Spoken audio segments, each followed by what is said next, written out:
Alright, I think we're good. Hello, welcome in.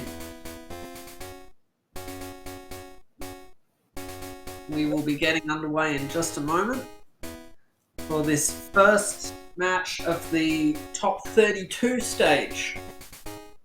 Is this the first match? I think so. This is the first match wow. since the group stages ended. Nice. So let's go. We got a nice match ahead of us, Snowbear and Glaciel. It's two experienced runners. I think it's safe to say at this point, anyone who's made it to this stage is experienced. That's true. Nothing else you've done two just matches. getting through the group stages is an experience. I can confirm. Oh yeah. Anyone who saw my races will know what I mean. For those of you who have not seen a match of the Crystal tournament, then let's just go over the basic idea of it. So, items are randomized, meaning not just the items on the ground, but also they are the key items and the badges. They're all randomized within each other. So the goal is to basically go through the game, try to find 16 badges. We already found one of them with an early volcano badge there. But I'll just go ahead and mark volcano badge for both players. Might as well. There we go. But yeah, with an early volcano badge. So we got to find the other 15 badges. Go to red, defeat red, and that will be game. Yes, in order to defeat red, you need to have all 16 badges, you need to have all 3 parts of the Pokegear in order to wake the Snorlax, and you need to have a means of accessing Kanto, either the pass or the squirt bottle followed by the SS ticket. You see the starters are Ponyta, Piloswine, and Slugma. Yeah, I think Glaciel that's takes the Piloswine, and Snowbear is going to be taking the Ponyta. Immediately, this means the runners are going to be encountering different Pokemon when they fight the rival fights compared to each other because they've taken different starters. This will change all of the rivals' Pokemon in the match.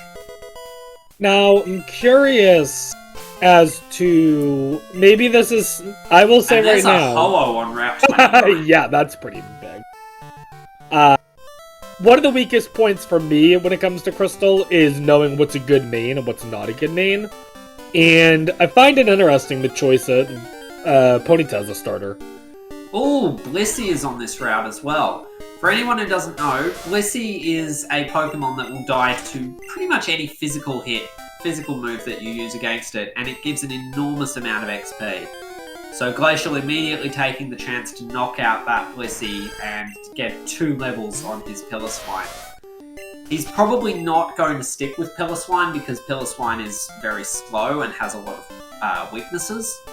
But just for the moment, an extra couple of levels on it is quite handy.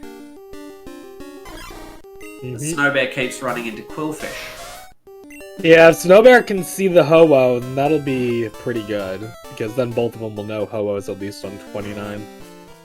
Yes, in Full Item Randos, runners usually won't go back to main switch to something on Route 29. Because they're such low-level Pokemon. You prefer to just go to Cherry Grove, buy some Pokeballs, and go straight onto Route 30 and 31 and hope to find something there. As Glaciel finds a Mew. Yeah, if you don't find anything on 30 then, going back for a Ho-Oh, it's a safe option at least. Yes, if there's nothing else, Ho-Oh has an extremely high attack stat. There's Donphan though, that can work. I personally think Donphan is too slow to be a particularly good main. Oh no, I wouldn't say it's a good main, but I think it would get the job done. I might run one if it had Earthquake when I caught it. Ooh, yeah, if it had Earthquake. There's Skarmory. In any case, Snowbear's caught it. Glaciel running into Skarmory, which is, of course, just Gen 2 Corviknight. Snowbear runs into a Scyther. We're chucking Donphan. Nothing Donphan too good. It looked like mostly special. Moves. Yeah, it looked all special. That is not what you want to see. Wild Piloswine. We already have one. for. Oh yes, that's one of the unwritten rules of these randomizers. Is one of your 3 starters will be in the grass on Route 29 or 30. Oh yeah. We see Slowbro as well. So far we're Ponyta seeing. has stabbed flamethrower.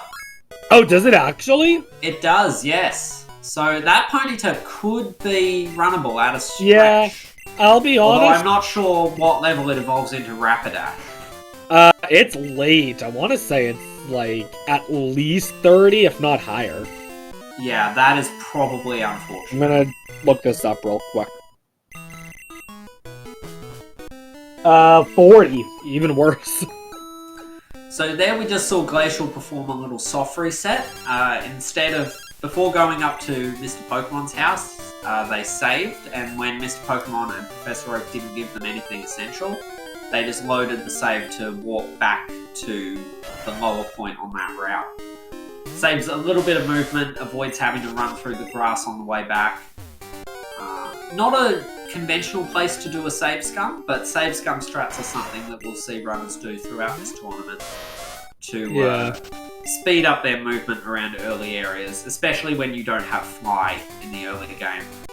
I know that's one of the things I've learned the most from this tournament is before this tournament began, I never save scummed, or if I did, it was like only something very obvious. Now I find myself save scumming a bike shop. I find myself save scumming the radio tower the first time through. Yeah, the bike shop is a really good save scum because not only do you walk back to the center of Goldenrod City, but you also skip receiving a phone call from the bike shop later on, which costs you a little bit more time. Yeah. But sometimes the bike shop gives you a Glacier badge and you're like, well, I guess I'll speak to you later. Ooh. Snowbear finds an Arcanine. Yeah, that is the best thing we've seen so far. Now that had flamethrower. Oh, that has bite. Yes, it has bite. That's not a bad start. The very first key item rando run I ever did, I made an Arcanine. It was one of the starters and it was amazing. Oh yeah, let's see what this thing has. Well, it had an item. Bite, double kick, and Blizzard. I think it's had Blizzard as well. Yeah. So I didn't see what the item on the Dark Cave was. Glacial picks up TM36. I don't think it was a key item, but I didn't catch what it was either. We should see Snowbear pick it up in a moment, so let's have a look. Yeah. Chat says it's the pass, but it's also April Fool's Day, so I'm going to wait and see before I believe. Yeah, that's the thing, is with it being April Fool's, who knows? A pass in that location would be very interesting, because this location is not in logic. Oh, it is the pass, okay. Yeah, that is a very interesting thing, because, like you said, that is not in logic. Yeah, that means we're probably going to see the component parts for Flash fairly early. But one thing the runners will know is that since the pass is not in logic, that means that the component parts of Fly cannot be in Kanto until they find the elements of Flash. Because there is a lot of logic built into the randomizer to try and help you get Fly early in the run. And one of those things is that you never need to take the SS Ann to get Fly. And Fly cannot be past Ice Path in Mahogany Town. So, if the pass is not in logic, then it can't be in Kanto either. It has to be somewhere in Johto. Yeah, so I think no matter what, you're likely going to see them try to get as many of the Johto chucks done before going to Kanto. Now here we see Glacial opening up the hidden chamber in the ruins of Alph. By using an escape rope in this room, you create access to a hidden room which contains 4 items. Let's see what we won. So Calcium, good money, heal powder. That's not bad early. Escape rope. Alright. So you break Made it back, and a max elixir. So, a couple of useful hold items. Yeah, useful. Just not something you can sell. Key items. But yes, no progression items in there. But a good place to check before you start doing battles in case that room contains the squirt bottle. And so what I've learned is not only not only could it have Squirt Bottle, but even if it has just a good TM, that could be a difference. Yes, that's also something. Or if you find the Strength HM or the Surf HM, Yep. those are very useful moves, even if you don't have the badges to use them in the overworld. Yeah, especially Surf. Surf has so many... It's applicable to so many Pokemon. Glaciel having to pause his way around the first spinner in Sprout Tower because he got an encounter on a bad tile. This trainer is not optional, you have to fight them. So now we have both of our runners quickly making their way into Sprout Tower. So Glaciel is sticking with the Piloswine he chose as the starter. Snowbear sticking with the Arcanine for now. Yeah. Ooh, and Starmie with Stab Bubble Beam. That's gonna hurt. Especially because Snowbear's starter was Ponyta, so all he has is like the Oh, this is the Wild! Ah, this could be a very good main. Oh, he must have been trying to check out the encounters. Because he repelled. So he was doing repel strats for a level 4 main. Alright. Or it was a coincidence that he got an encounter. Or that, yeah. Well, there's the Rising Badge. Aurora Beam, Double Beam. Oh, that Starmie's got a decent moveset. Yeah, that Starmie is going to do some work. Especially when we will get access to Surf at some point in the run. Yep. So you know that you're going to be running a Stab Surf Starmie, which is very good. Now, the Rising Badge is a very interesting item to see this early, because the Rising Badge gives you a check at Professor Elm's lab. So the runners will now be considering, do they want to backtrack now and talk to Elm in case that check is important, or should they wait until they have Fly, at which point they can do that check very quickly. The thing is that one or more of the Fly items could be locked behind whatever Professor Elm has. Yeah, I think the best play to do is save Scummit. That's certainly a strat. You can save, go all the way back, and then just teleport back to Violet if you don't get anything. But yeah, always fun when you see a very early Rising Badge. My favorite is when you get like 2 items that make you want to backtrack. Like you get either Rising Badge and Red Scale, or Red Scale and Mystery Egg, because then it's like, oh, the game really wants to seem like it wants me to backtrack. I don't know. If you can do multiple backtracks, as Snowbear also picks up the Rising Badge, then it is more efficient. But this is where the runners already have to start making routing decisions, and where we might see their routes start to differ from one another once they complete Sprout Tower. Yeah.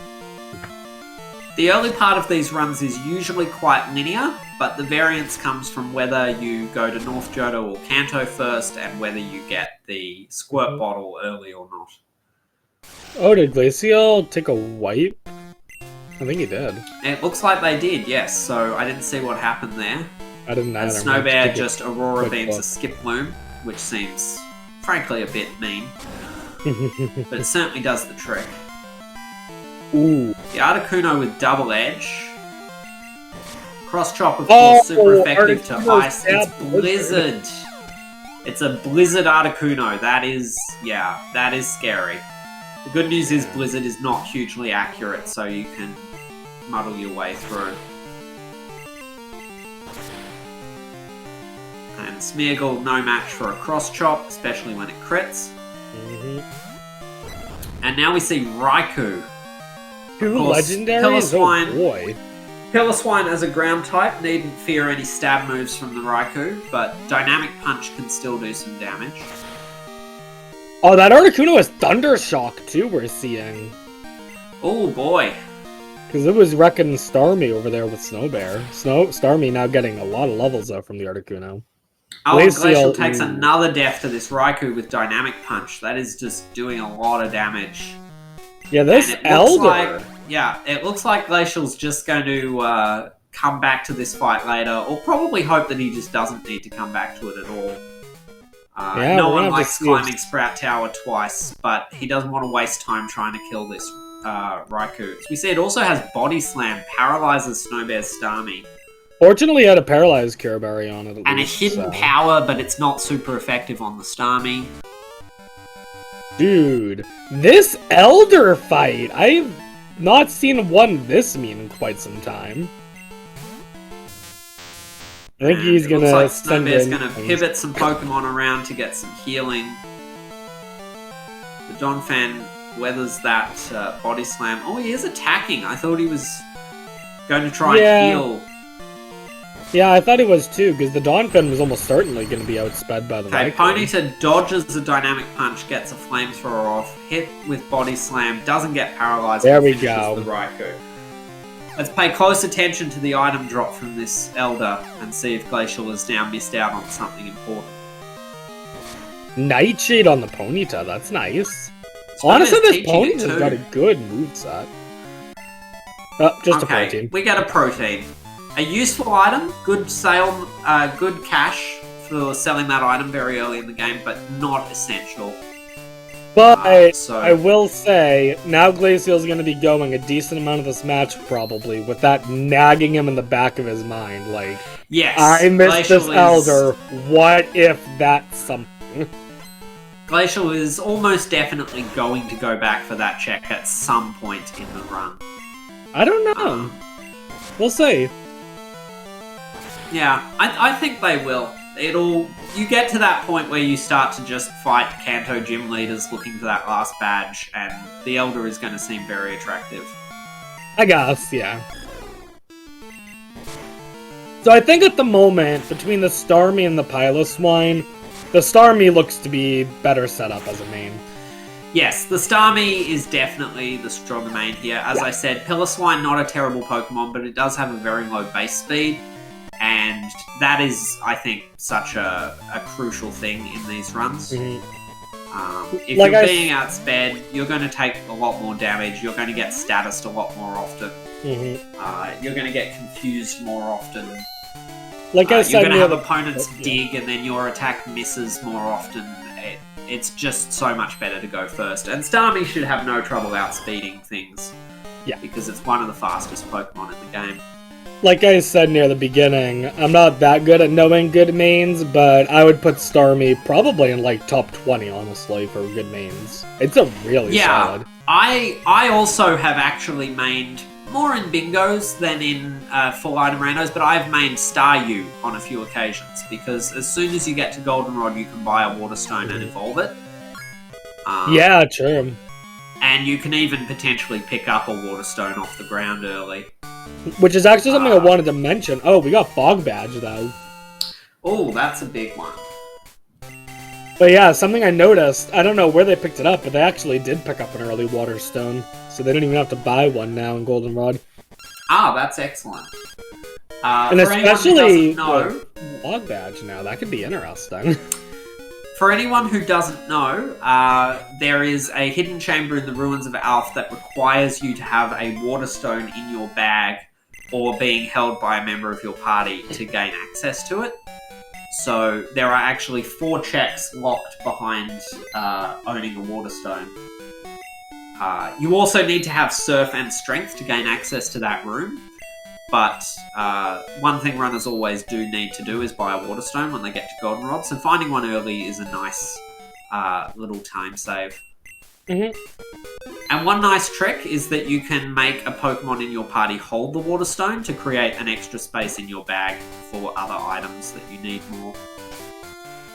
And it looks like Glaciel is going to be heading back to the Rising Badge check. I don't know if they saved. I think they saved. They did. Okay. So yeah, we will see them save Scum here. Yeah, it just helps remove it out, because if you end up going all the way to Goldenrod, that's like Squirt Bottle, and that's your only way into Upper Johto, then... Oh, now because Glaciel saved Scummed the Mr. Pokemon check earlier, he didn't have to fight the rival. Mm-hmm. That is actually really nice. I've got to remember that. That is a good trick. Okay, it's just an Ultra Ball, and yeah, he loads the save. And Snowbear's going to do the same thing. You will So have to do could the have been rival interesting fight, if Snowbear had chosen to skip this. They could have probably jumped into the lead by skipping this check. I'm starting to And realize... they're also going to have to fight the rival. So Yeah. A couple of little just intelligent plays by Glaciel, just giving them a slight edge here. Yeah, I'm gonna steal that play, save scumming Mr. Pokemon says. That's something I'd never thought of. But if you need to backtrack, that'll let you skip the rival fight. Like, yeah, it lets you skip the rival fight, which is definitely worth doing.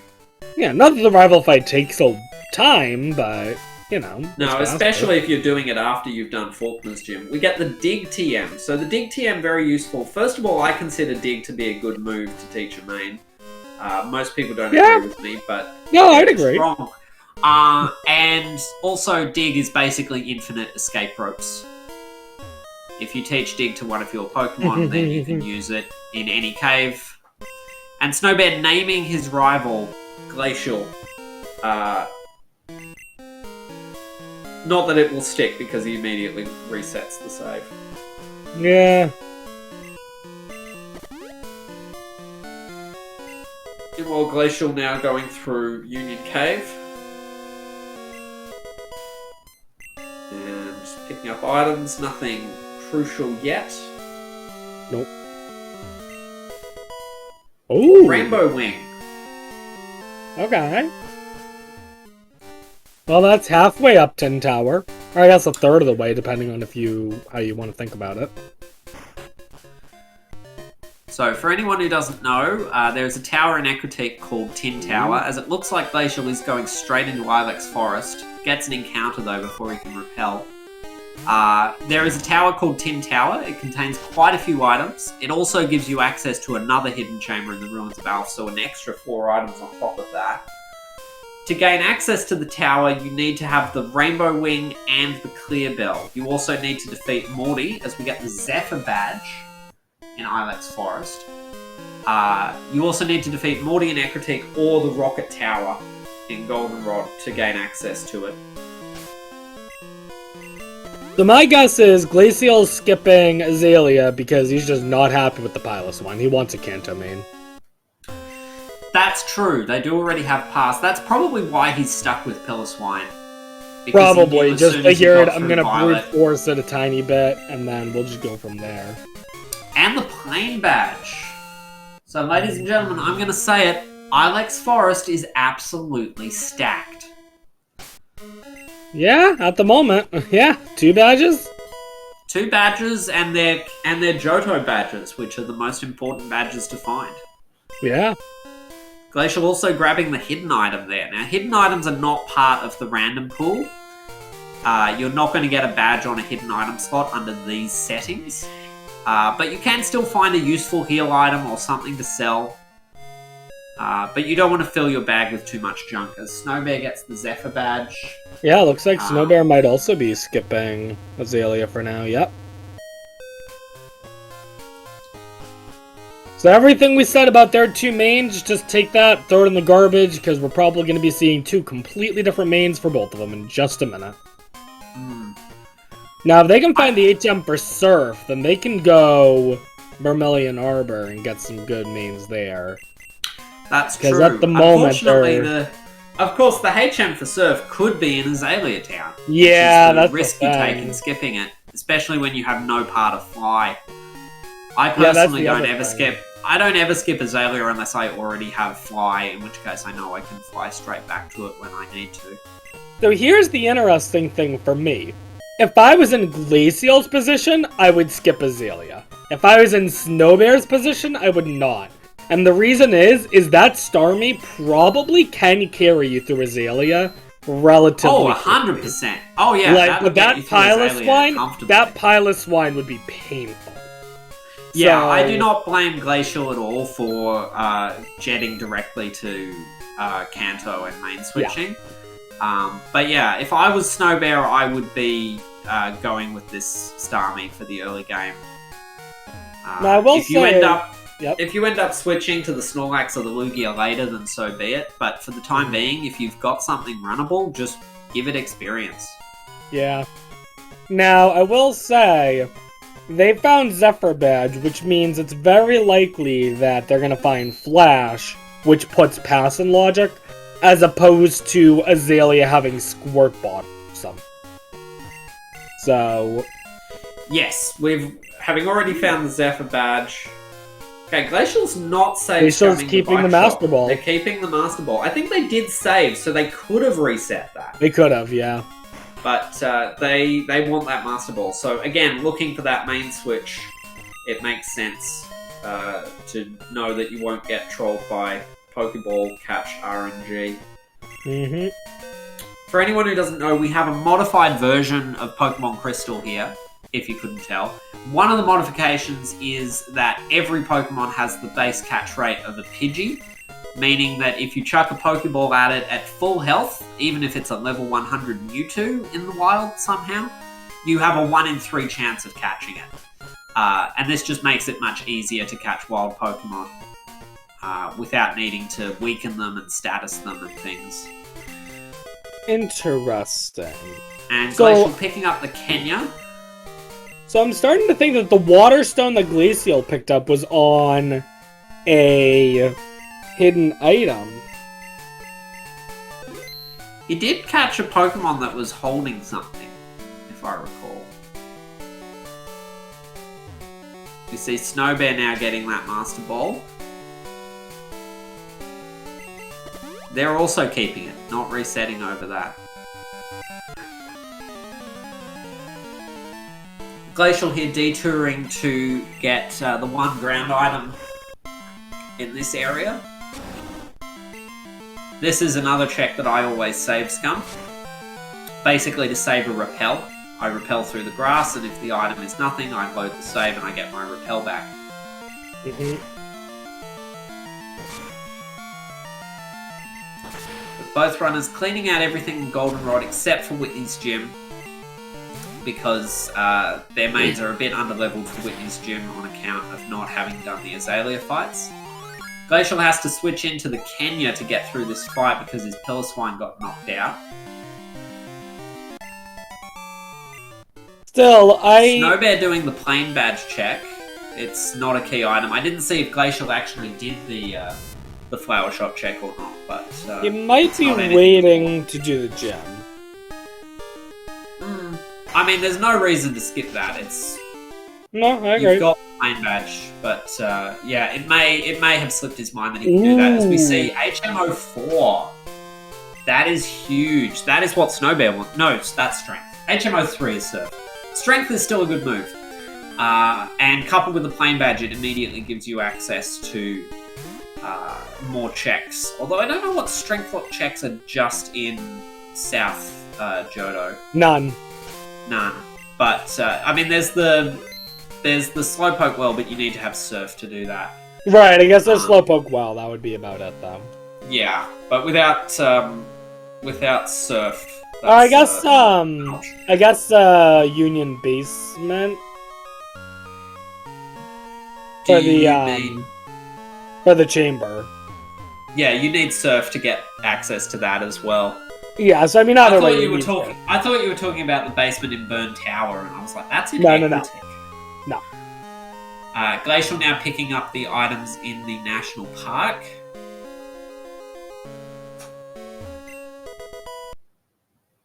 And yeah, just save scumming those as well. Very aggressive save scumming strats here, which I like to see. Well, if we've learned anything, I would bet money on Flash being an Azalea. Alright, now Glacial's doing the flower shop check, so good that they didn't forget. Not an important check. That Slugma will be very dead to Bubble Beam. Oh yeah. And Glacial going to make their way to Kanto. So a bunch of items you can grab as soon as you get to Kanto. And the main focus for Glacial, I think, will be catching a new main. I think it's going to be both of their focuses. I suppose if he can't replace the Piloswine, he could at least teach it Dig. Yeah, but man, I really would not want to run that Piloswine. Neither would I. But at least that's something to fall back on. I know at least for me in general, everyone has a different opinion on this. For me, I really dislike running physical mains. So running something like a pile of swine, I would really not want to do. I much prefer running special mains. I have no aversion to running physical mains when they're good. You give me an Ursaring, you give me a Tauros, I'm a happy camper. Oh yeah, I mean, if I had, like, a really good physical main, like an Ursaring or a Tauros, I'd probably still run it. But the pile of swine, nope. Cascade badge. That's a pretty early Kanto check. I'm sure Snowbear will also do it as soon as he gets in Kanto. That's a nice check to actually get something from, because that guy just feels just a little bit out of the way. I'm gonna be honest. Out of all the matches I've played... Earth Badge, there we go. We're getting a lot of... I'm gonna say it, ladies and gentlemen. Saffron City is absolutely stacked. Wow, yeah, we already have 7 badges! Oh my goodness, so we do. Wow! This means that the Team Rocket takeover of Radio Tower in Goldenrod starts as soon as you collect your 7th badge. This just means that the runners can do the false director fight if they want to. Something that no runner would ever choose to do without already having the card key.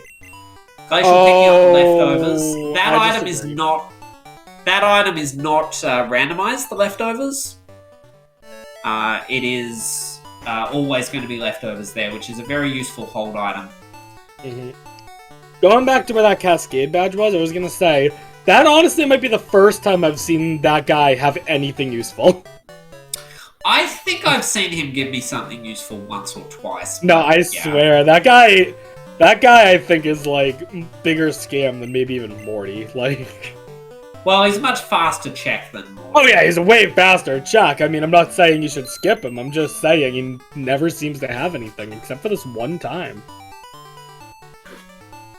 And Glaciel went and had a look in the Celadon Mart. I didn't see what the items were. I think they were looking at the TMs. I didn't see what the moves were. Even if I saw them, I'm not going to know them that well. So. Okay, teaching Sweet Scent to the Cypher. Mm-hmm. I think both of them bought Sweet Scent. Makes total sense. Also teaching Strength to the Cypher as a utility move.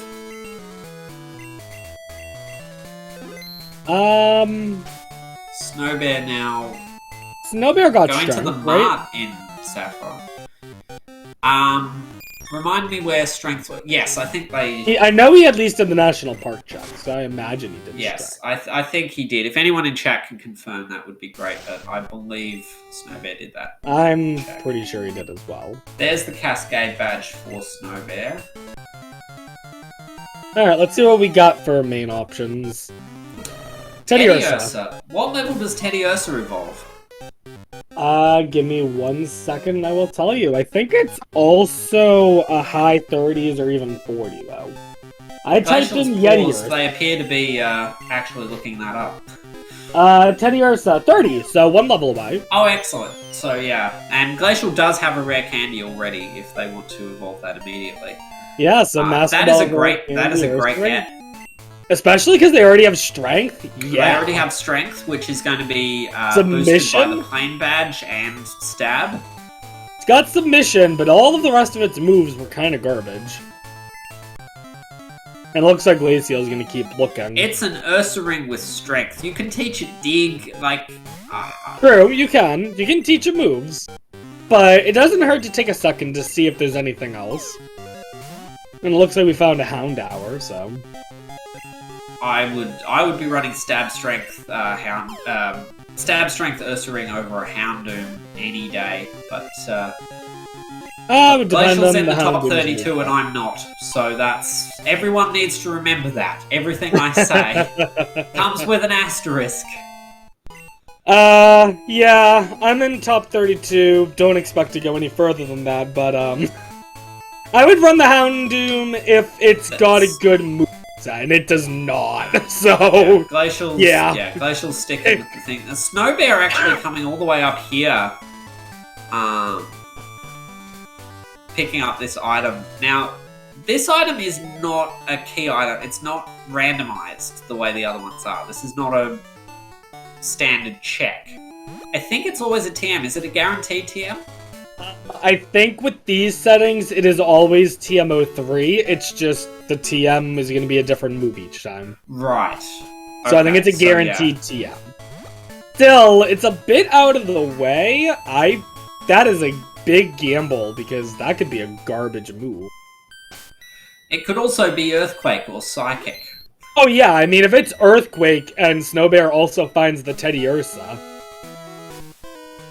I will say, Snowbear, if people do not know, I believe his favorite Pokemon in all of Crystal is Teddy Ursa, so... I mean, their name is Snowbear. Yeah, so if they can find the Teddy Ursa, I'm sure he will catch it and run it in a heartbeat. There's a Hitmonchan. The Kenya is also a Hitmonchan. Yeah, Glaciel, I love just that. box healing Teddy Ursa here, or just depositing it. I think he's setting up a Death Warp. Yes, that must be the case. Yeah. Although, so I don't know why not you'd set up a Death Warp, because you have Dig. It looks like Snowbear's Dig won't get going. you back to Dig won't get you back to Saffron past the cycle road guy. Or not cycling road guy, but the biker guy. Oh, Okay, Glaciel just wiped all the way to Azalea. Alright, wait! That's actually genius! That is a very impressive play. Yeah, I did not even consider that. That is a good move. Because now he's set up to easily go do Slowpoke well with the Teddy Ursa. So Snowbear tried caught to the enter hand Bugsy's battle. gym and realised he hadn't set that up yet, but Snowbear's found an Abra. Yeah, I mean, that Abra can become an Alakazam in only a couple levels, so... Yes, they caught the Panda as well, it seems, but they're chucking Pokeballs at the Abra. They do get it. He's got Headbutt as well. You can teach Headbutt and Strength to the Teddy Ursa. Yo, Solar Beam Tri-Attack on the Abra. I didn't see what else it had, but that's actually pretty solid. It's also got Rock Slide for the Teddy Ursa. Dude, yeah, this is gonna be a stacked Ursaring.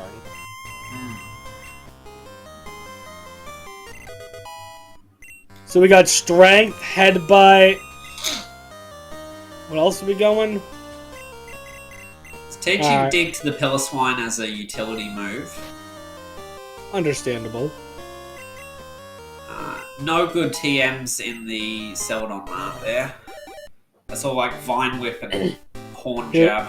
Here's our Ursaring. Don't press Evolving B. the Ursaring. No B pressing.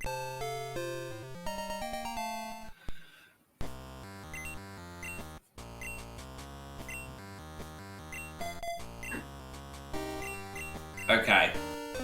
These rockets won't know what hit them. This Ursaring is Oh yeah, they're about to get trucked. They're gonna get trucked so hard. Yeah, I mean, so... Something that is viewers should know if they don't already. This ROM is modified so that Kadabra is a level up evolution instead of a trade evolution. Yeah, so I believe it's, what, level 37? It's something like that. I actually thought it might be level 40, but it could be a bit lower. But yeah, every Pokemon that is meant to be a trade evolution in the standard games has been changed to a level up evolution. You can also get something like Slowpoke into Slowking just using a Water Stone. So all the Pokemon are obtainable via evolution in this randomizer without needing to use trades. Mm-hmm. Otherwise, there's no way you would run a Kadabra. I mean, I would run a Kadabra if there was not much else, but...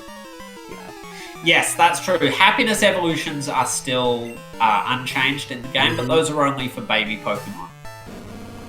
Chansey into Blissey. Oh, okay. Well, no one would run a Chansey or a Blissey. No, I agree. You're not going to run a Chansey into Blissey. I'm just saying. There is one that's not a baby Pokemon. I believe that's the only one.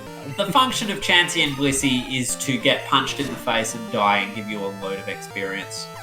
Oh, Snowbear's trading the Abra. Wait, what? It trades for a Moltres. Wait, did he must have checked that trade and knew that that was the case. That is He might have just been chancing it. I don't think he checked that earlier. I think he just went there knowing. So no, here's why this is. Odds of that. Here's why this is amazing. First of all, Moltres, very good Pokemon. Legendary, very good attack stat. Oh man! Just don't throw rocks at it. But the second thing is, as we see a focus band for Glaciel, because this is a Pokemon that's been received via a trade, it is going to level up much faster. It's going to get boosted experience from every fight, and that means that it's going to be much higher level, which counteracts the fact that it's a legendary, and legendaries normally level up slower. Ooh, and it has Earthquake! Set. Earthquake, Ancient Power, dude! This thing is stacked! Oh my god, Aeroblast? this is a hell and Stab Aeroblast. And it teaches Bite, which is actually a special move, but he can teach Strength to it as well. No, he's teaching Strength as a utility move to the Ponyta. Dude! Okay, I thought the Glaciel- Ursaring was going to be a good main, but wow! I mean, this is two very good mains, and I'm sure Snowbear yeah. will be upset to learn that they could have had an Ursaring. However, yeah, this Moltres is going to be just what Snowbear needs to get back into this race. Glaciel is still in the lead because they've already done Azalea, and Snowbear hasn't started any of those fights yet, but Snowbear could catch up very quickly. And in fact, Snowbear is going straight into Whitney's gym. No mucking about. What? The Dunsparce bot just sent me a link to the race room. Yeah, Dunsparce just sent me one as well. I was like, oh, interesting. Good job, Dunsparce bot. We've been going for 40 minutes, but thank you for saying hello. Alright, Glaciel now entering Bugsy's gym. Yeah. Wow. Alright, so this is really now less about how do we get through the fights and more about choosing good checks to do in a good order. Rob. Yeah? Rob. You know what I've just realised? Oh boy, what? Hit me. You know what this race has become? What? It is Banjo versus Kazooie. Oh my god!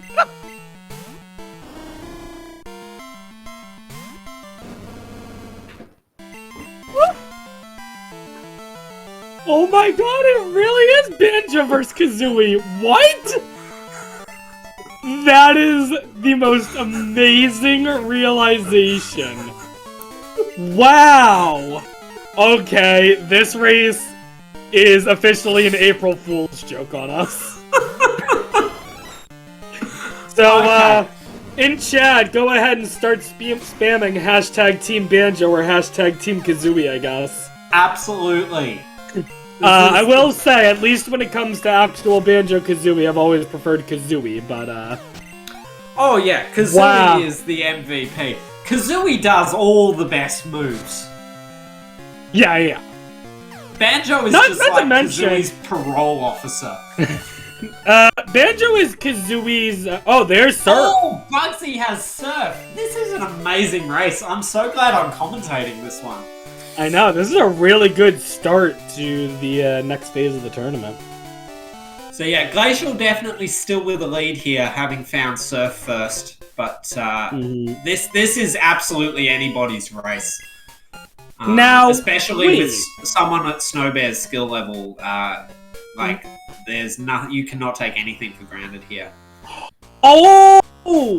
Okay, so wait, I was about to say something really weird. So, here's my realization, was they didn't find Flash, but they found Surf, which means that their logical progression item has to be behind Surf and Strength. Because think about it, that pass was out of Logic, they still haven't put it in Logic, they haven't found Squirt Bottle, they haven't found Flash. The only things in Logic that we have not seen are literally Slowpoke Well. Well, it could just be a surf-locked item. Surf-locked item in Violet, it could be a surf perhaps, item or as well. the soft sand Sure. girls. It could be a surf item in general, you're right. Yeah, or the Waterstone Chamber. Yeah, or Waterstone Chamber. Still, that is crazy, though. So it's a good thing that they got that, because otherwise they'd have to be doing so much backtracking. And unfortunately, they are going to have to do backtracking. I don't even know why Glaciel's saving here. I mean, the odds are they're going to find progression, I think. Although yes, that... I think... Yeah, short of it being likely. on soft sand, bro. Like... But yeah, I think that's just in case it is only on soft sand girls. They would rather soft reset back to Azalea. Well, then they just re-saved right there at the entrance there, so... Okay, I so maybe realized just that was a better place to save. saving that progress, yeah. So, Snowbear is doing Azalea, so Snowbear will also have Surf short, so... Yeah, Snowbear just working their way through Snow Pokewell now. Mm-hmm. It is always a good idea to save. You never know what could happen. I know. Oh, there's There's Fly. the Fly HM. No Storm Badge yet, but there's half the No puzzle. Storm Badge yet, but you're halfway there. Mm-hmm. Fly could also be a move to teach the Moltres for Snowbear, but probably not. No, that Moltres has such a stacked moveset, you don't need Fly on it. The Fly only does have more PP than Aeroblast. That's what I was gonna say. The only reason I would see you doing Fly is if you really wanted the PP. But honestly, that's not something that I would be concerned about. Because generally finding elixirs and ethers, you find them. They find you, usually. I also realised Glaciel bought max repels in Kanto as well, so that's another advantage to going to Kanto early. Yeah, it's an advantage. It's not that big of an advantage in my mind. Having regular repels for the beginning is alright as well, but, you know, if you're in the area and you can buy them, yeah, buy them. Especially since we don't know how long it will be before we get to Olivine and you can buy super repels. Alright, So we let's see see what we Max got. Potion in Potion, the Waterstone Chamber, a Moonstone, there's a Max Repel, Repel, and and an an elixir. Elixir. Told Okay, you so they're nothing everywhere. in there. Told you those elixirs are everywhere. So I think that was all of those checks. We have the Zephyr badge check here, the NPC outside Zephyr, this area. We have gives a check two once you in. have the Zephyr badge. Yep, we also have the 2 surf chucks in Violet and the 1 surf chuck in Cherry Gold. And we can go back and do the 2 chucks to Tojo. We've got a couple chucks we can do still. I think it's like 5? Yeah, 5 chucks at the moment. There's your the Flash HM. And that goes ahead and puts that pass in logic, so... Okay. So now things get... Unfortunately, no Rock Smash yet for Glacial to do the Dark Cave checks. Because of no Squirt Bottle. You can also just find Rock Smash, like any other TM. Like that TM01 could have been TM08, but the consistent way to get Rock Smash is to use the Squirt Bottle and then speak to the NPC next to the tree and take whatever item he gives before before going to Goldenrod Mark and then buying it. Now, for those who missed the very beginning of this, Glaciel had a very hard time with the Elder, so he is now going back to do this check. Yes. This is one of the reasons Glacial has this lead in progression, is that they effectively skipped the end of Sprout Tower. I mean, to be stuck fair, it out. I wouldn't say that gave him an advantage, though, because Snowbear got through the Elder fight his first try, whereas Glaciel died twice on the Elder's last Pokemon. So... Yeah, but Glacial was into Sprout Tower early. I guess Glacial maybe got a few less encounters in the opening of the game. Yeah, I think They just Glaciel this had an very early narrow beginning. lead, just right from the beginning. And then we thought they had a huge advantage with this Ursaring, and then Snowbear just casually picked up a Moltres. So But this and I time, will just I'll repeat go for anyone who missed it, this is now a Banjo versus Kazooie race. And it makes me unspeakably happy.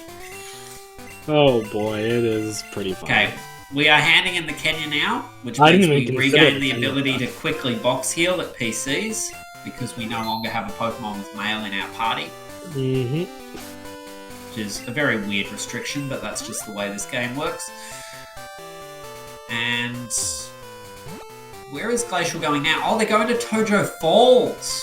Well, they might just do the Cherry Grove check and then bail. We'll have to Oh, see. yes, that's true. But they do have both these available. I feel like if you're save scumming, you're probably going all the way to Tojo. Yeah, you might as well. Oh, And there's the Storm Badge. That is huge. So now you can just go ahead and fly to Newbark Town. So let's go ahead and teaching teach Flash, those. teaching it over the Sweet Scent because the Sweet Scent did its job. Mm-hmm. And teaching Fly to the Pillar Swine. So, remember that As phrase, you do. when pigs fly? Is Pillar Swine a pig? I mean, Swinub's supposed to be a pig, isn't it? I never thought of it as a pig. I mean, it's a swine. Swinub. Oh, yeah. It shows how much attention Philo I've been swine. I mean, to be fair, they don't look like pigs in the sense that, like, Grumpig does. I guess it looks like... I guess they look like hogs. Yeah, I mean, I guess you know, the Mammoth same Swine kind of looks like a family. big woolly... I just, think of them as Woolly like mammoth woolly at that mammoth. point, yeah. So, Yeah, they're like boars, yeah. I mean, maybe not exactly pigs, but I mean, same kind of biological family. so Glacial here doing the second Tojo Falls check. Leaving this one till last because they're intending to soft reset it away, and...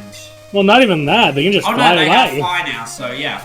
They have Fly, so they can do that. Going to Violet probably means Flash Chamber. Yes, you definitely want to check that Flash Chamber. That's another 4 items. And you don't need to go through Union Cave to get to that chamber either. Mm-hmm. Plus, we're getting to the point where I think after Waterstone Chamber, the only Johto checks they have left are Soft Sand Girls, the item outside of Soft Sand Girls, and False Director. Yeah, So, they're definitely probably gonna see a starting to Kanto bottleneck. Yeah, bottleneck here. Snowbear picking up HMO2. Yeah. Snowbear's probably a couple minutes behind, but certainly can definitely catch up. Yeah, we have seen this. Also, Snowbear has fought Whitney, and I don't believe Glacial has fought Whitney yet. True. That's another advantage, so... That's part of Glacial's advantage, is they have been just skipping more fights. Mm-hmm. We see Flash Chamber, TM13, Super Potion, Silver Wing, Wing. Ooh, okay. and another TM43. Don't you Alright. dare main switch again. Neither runner is allowed to main switch again. I won't allow it. Well, in order for them to main swap to the Lugia, they would need both parts for Whirlpool, and they don't have either yet, so... No. Look, this is what you want to hope for, okay? Let them get the Whirlpool so that we can see Whirl Islands, and just have the Lugia be a Shuckle or something. That's true. Or just a higher leveled Ursa Ring. Or just a higher... Well, that's only gonna help if only one of them gets it. I mean, If both I of don't them think... get it, then it's just Banjo. That would still be cool. But, yeah, I want Banjo versus Kazooie. Wait. Glacial completes the Kenya quest. Wait. Is that vanilla TM50? No, normally you get TM50 from handing over Kenya to the first. Oh, okay. TM50 is the first item. It's, I knew. we can call it French vanilla TM50. Yeah, I remembered that TM50 was something to do with that. Snowbear got Flash as well. Yeah. And it looks like Glaciel is now doing soft sand girls. Glacial's in Whitney's gym. Yeah, no, so he got the item outside Soft Sand Girls, but then didn't do Soft Sand Girls? Yeah, didn't do the Soft Sand Girls check. Alright. Because they knew that they had Whitney to go, which is 2 items. I guess, but like, you're in the area and you have a Pokemon that's definitely capable of doing Soft Sand Girls. Yeah, I Just think do it at that point. I think it's close enough to Soft Sand Girls. You can just go and do it and then come back. Mm-hmm.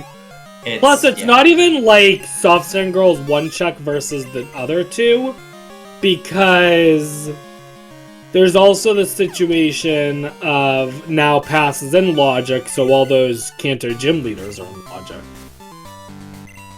Also, Snowbear's not going away, because he's just doing this chamber. He's very likely going to still get.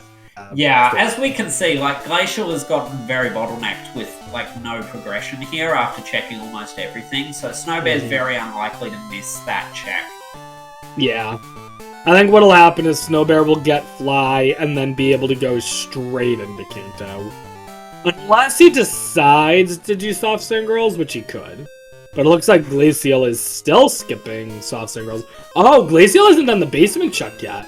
And I think Snowbear has done that one as well, so... Yeah, I think that's another reason why Snowbear was behind Glaciel a bit. They did those extra fights in Goldenrod, whereas Glaciel already knew they were main switching. Yeah, so actually, this is a lot closer of a race than we realized. Oh yes, a very close race, and both runners easily capable of winning it from this position. Oh yeah. That's what we like to see. Especially since that Moltres is going to be gaining boosted XP. Yeah, I'm very interested. I'm not too sure of how the experience exactly works, so I don't know which is more. The benefit of it being a traded Pokemon, or the detriment of it being a legendary. And Snowbear picking up the Storm Badge. So both flying runners now with Fly. So Glaciel still has a very slight lead at the moment. Because at this point they've basically done the same job. Yeah, it looks like Glaciel's going towards the power plant. So they not have the machine part yet, but they have Flash and they have Surf, so they can talk to the guy in the power plant. Which will give them 1 check in... Cinnabar? No. That'll give them 1 check in Cerulean. Cerulean was the word I was looking for, yes. Yeah. And yeah, this Ursaring can deal with this Gligar, even if it's taking a few turns to knock it out. Snowbear finishes those Tojo checks, goes back to Goldenrod. I think he's going to go Soft Sand Girls. He might just grab that item that's the first one in this area, but we'll see. Glaciel picks up a Nugget. TM34. Okay, Snowbear is doing the Soft Sand Girls. So let's see if this is the progression that they need. In which case, I think Snowbear claims the lead. But Glaciel immediately gets the SS ticket. And Marsh Badge. And the Marsh Badge. So Dark Cave is absolutely stacked.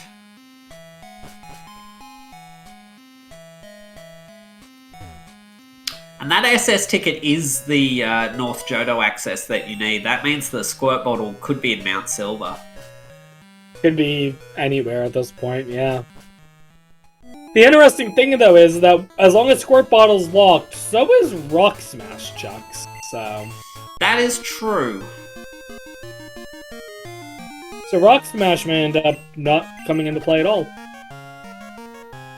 And what Glaciel's doing here, going to Power Plant without the machine part, is potentially a time loss if you have to come back later to hand in the machine part. But it's not a bad play in this position. You're doing what you can, and you get a bunch of items from doing Rock Tunnel. And sure enough, we got the SS ticket out of it, so it was definitely worthwhile. Yeah, I think it's a good play. I mean, yeah, you'd like to do it with machine part, but realistically, odds are it's not going to happen that nicely.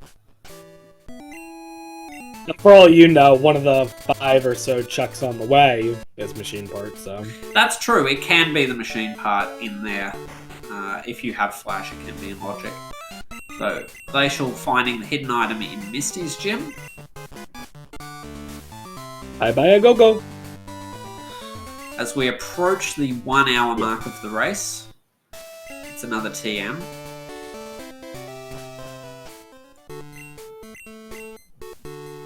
Yep, get that one item and then bail. Let's see, Soft Sand Girls had nothing.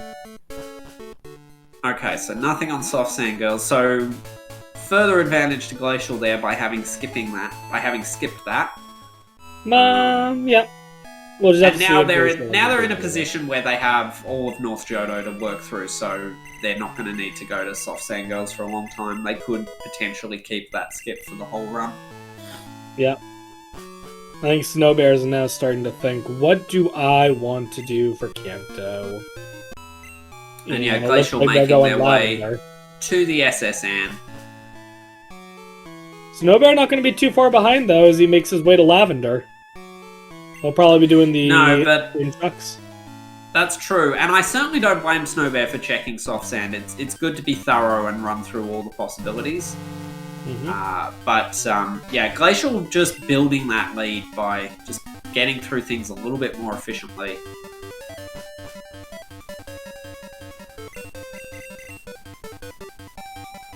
And Glacial getting the SSN quest underway. Something some people may not know is that you don't need to win this fight against this trainer to complete this quest. Even if he knocks out all your Pokemon, he'll still go off and go back to work, and you get a free heal and can just move on. Although in this situation, winning shouldn't be an issue. Oh, absolutely not. But sometimes you have to do SSN and you're too underleveled for this fight. Oh, yeah. And it's not an issue.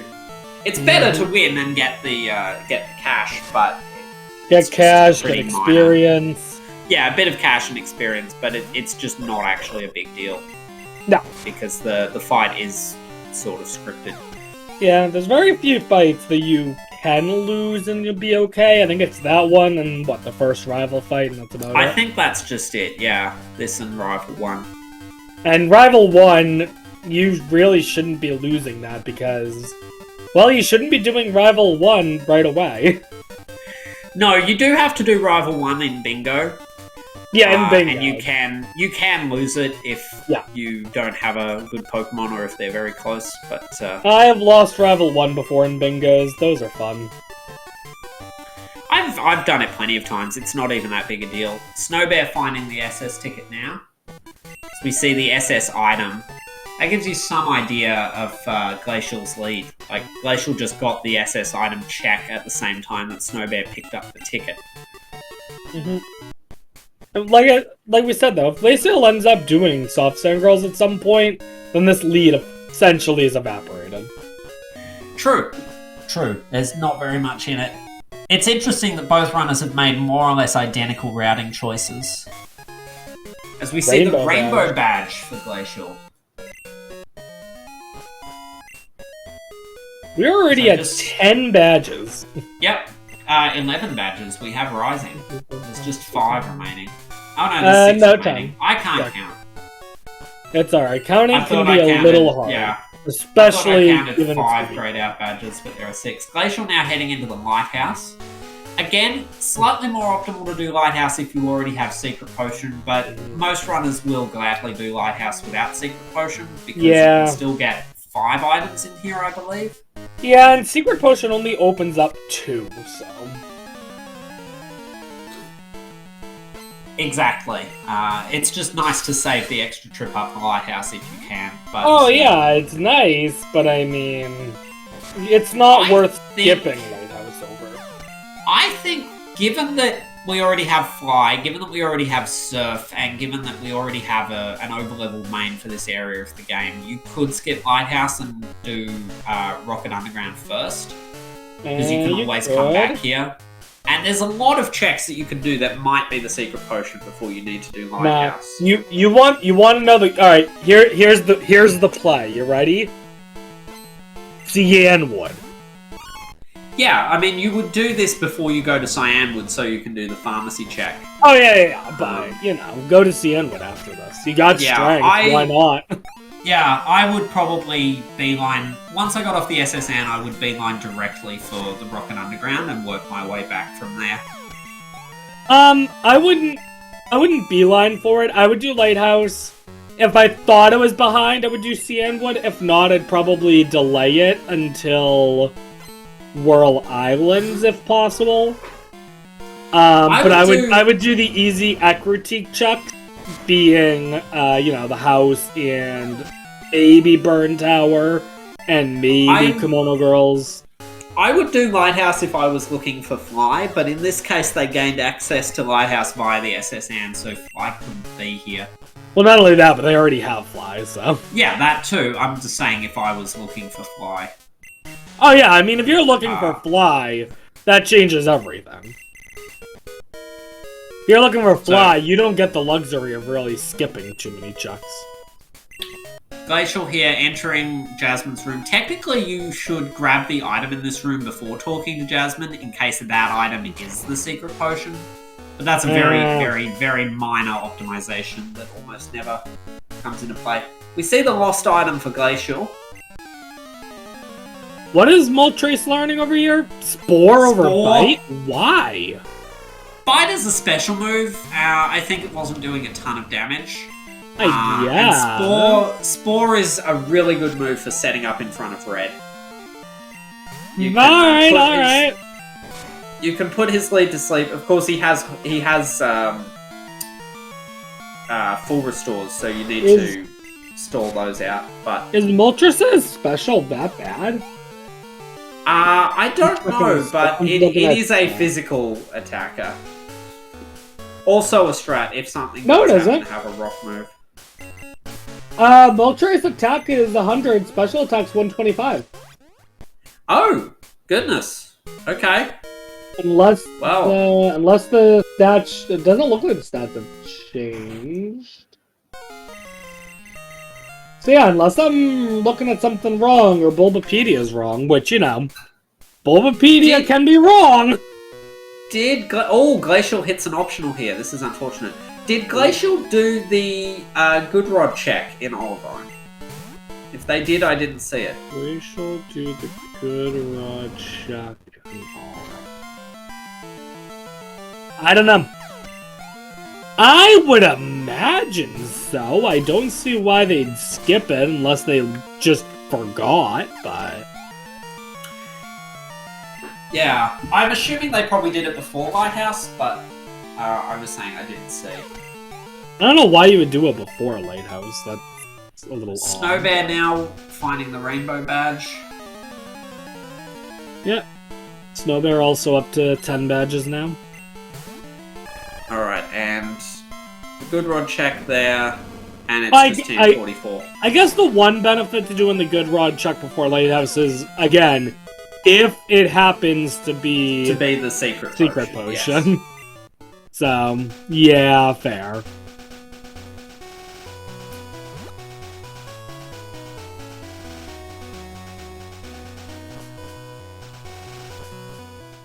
So Glaciel basically one Lighthouse ahead at this point. At the moment, yep. And there's the Rock Smash TM. On the item finder. Although, that's not logic, right? No, because I think the only way to actually put Rock Smash in logic is with Squirt Bottle. Yeah, but the runners won't care about that. Probably not. No, especially with Burn Tower here. Yeah, however, I would not be touching Dark Cave Rock Smash chucks until. Well, what Glaciel can do with what they have now is they can go through Mahogany and through Ice Path, and then do all of Dark Cave. Yeah, true. They could from the top, so it's not actually out of the way at all. And yeah, they are going to teach Rock Smash and check this item. Oh yeah, I mean you should check this item no matter what. And it's just Stardust. But yeah, pretty much identical routing from both runners, just two different mains, and Glaciel a few minutes ahead. So, thoughts on Morty? Is it a scam or is it kosher? What's the verdict? Well, we have half of the items for Tin Tower. We don't have any sign of the card key yet, even though the game gave us a lot of early badges. I tend to take the view that Morty is just worth it for getting into Tin Tower. And I feel like... I don't know, Glaciel skipped Soft Sand Girls, so Glaciel might feel inclined to skip Morty. And Doomburn Tower. and kimonos and go to Rocket Tower. Because you have Fly, you can come back to these areas and do those fights later quite easily. He's got a lot of Mount Mortar that he can check as well. If you have both pieces for Tin Tower, you do Morty. Like, there's no question. Yeah, if you have the clear bell by now. Alright, let's hear them.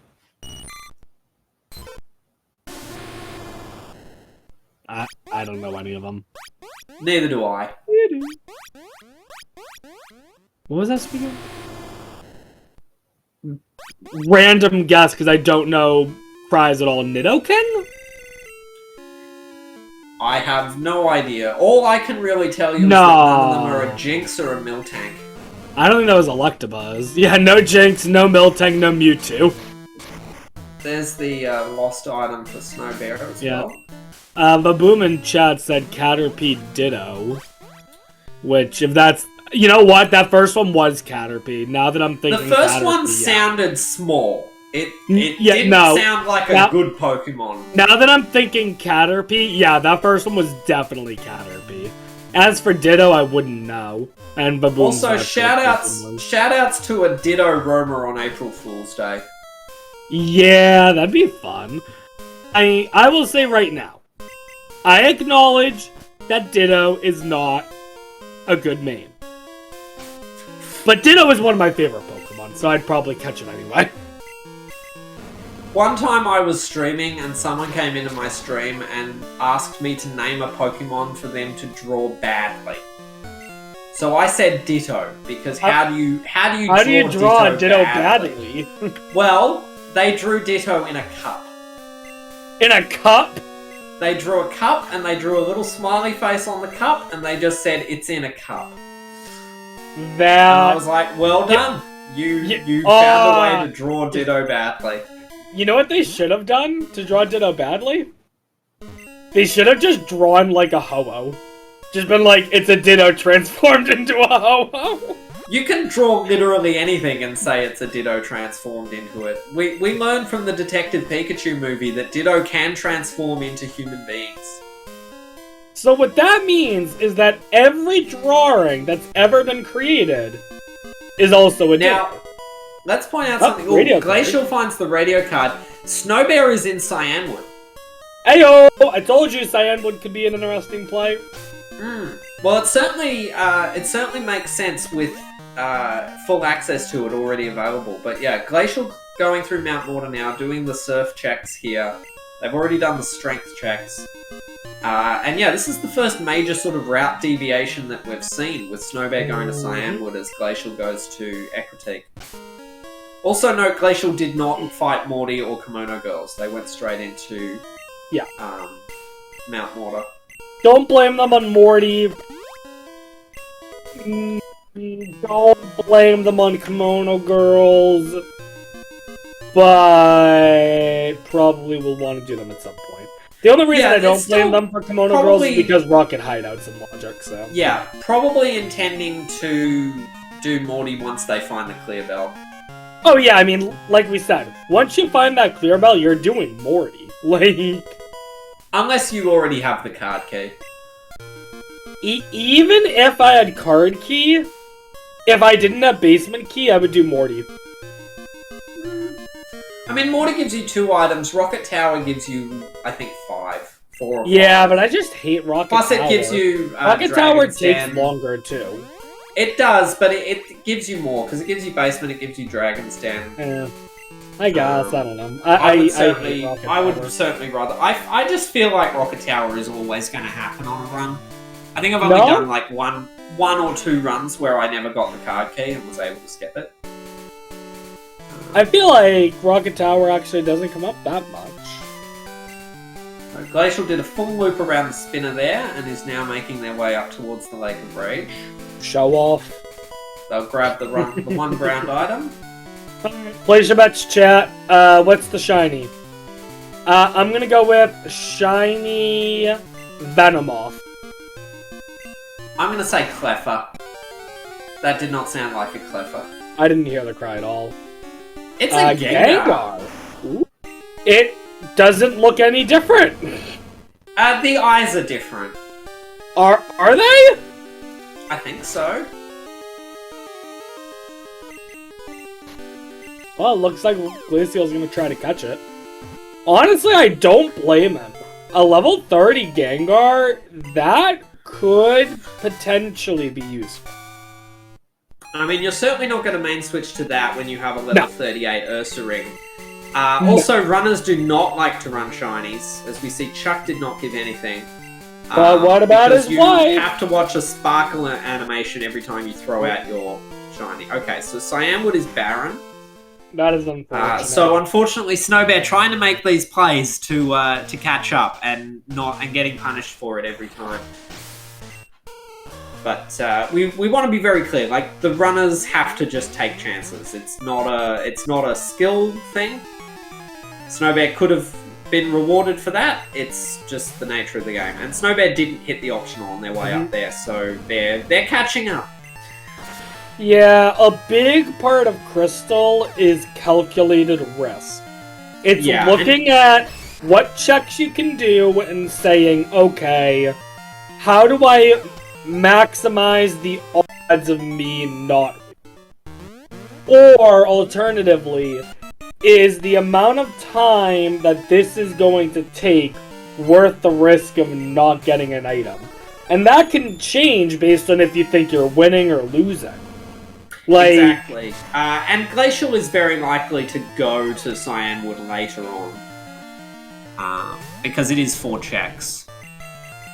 Yeah.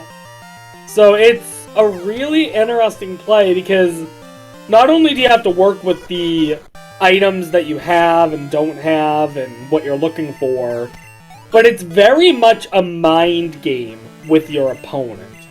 Especially with these tourneys, a lot of times runners at least get a vague idea of their opponent and the skill level they are. Like, I know for me, if I think that, or if I know that my opponent is going to be a better runner than me, I'm going to be more likely to take riskier plays in the hopes that they pay off. Yes, I think that's part of it. I think Snowbear just taught Spark over Spore to their Moltres. Also, Snowbear did not do Burnt Tower. Even though they did pick up Rock Smash, but they did not do either check in Burnt Tower, and certainly did not do Morty, which is very uncharacteristic for Snowbear. Well, to be fair, if you're not going to do Morty, then you can delay Burn Tower. Yes, but Burn Tower is 2 fairly quick checks that are right there. Yeah, I think that's why Glaciel did it, because they found Rock Smash, so they decided to do those 2 checks. I guess. But again, you could also argue that Rock Smash check isn't even in logic, so... I wouldn't worry about that personally. I mean, we're really just talking... I only use logic to avoid wasting time when I'm looking for Fly. Other than that, it's worth being aware of for sure, but it's not a huge deal. In any case, Snowbear is going to gain on Glaciel a bit by having skipped that. They're now doing the underground part of Mount Mortar.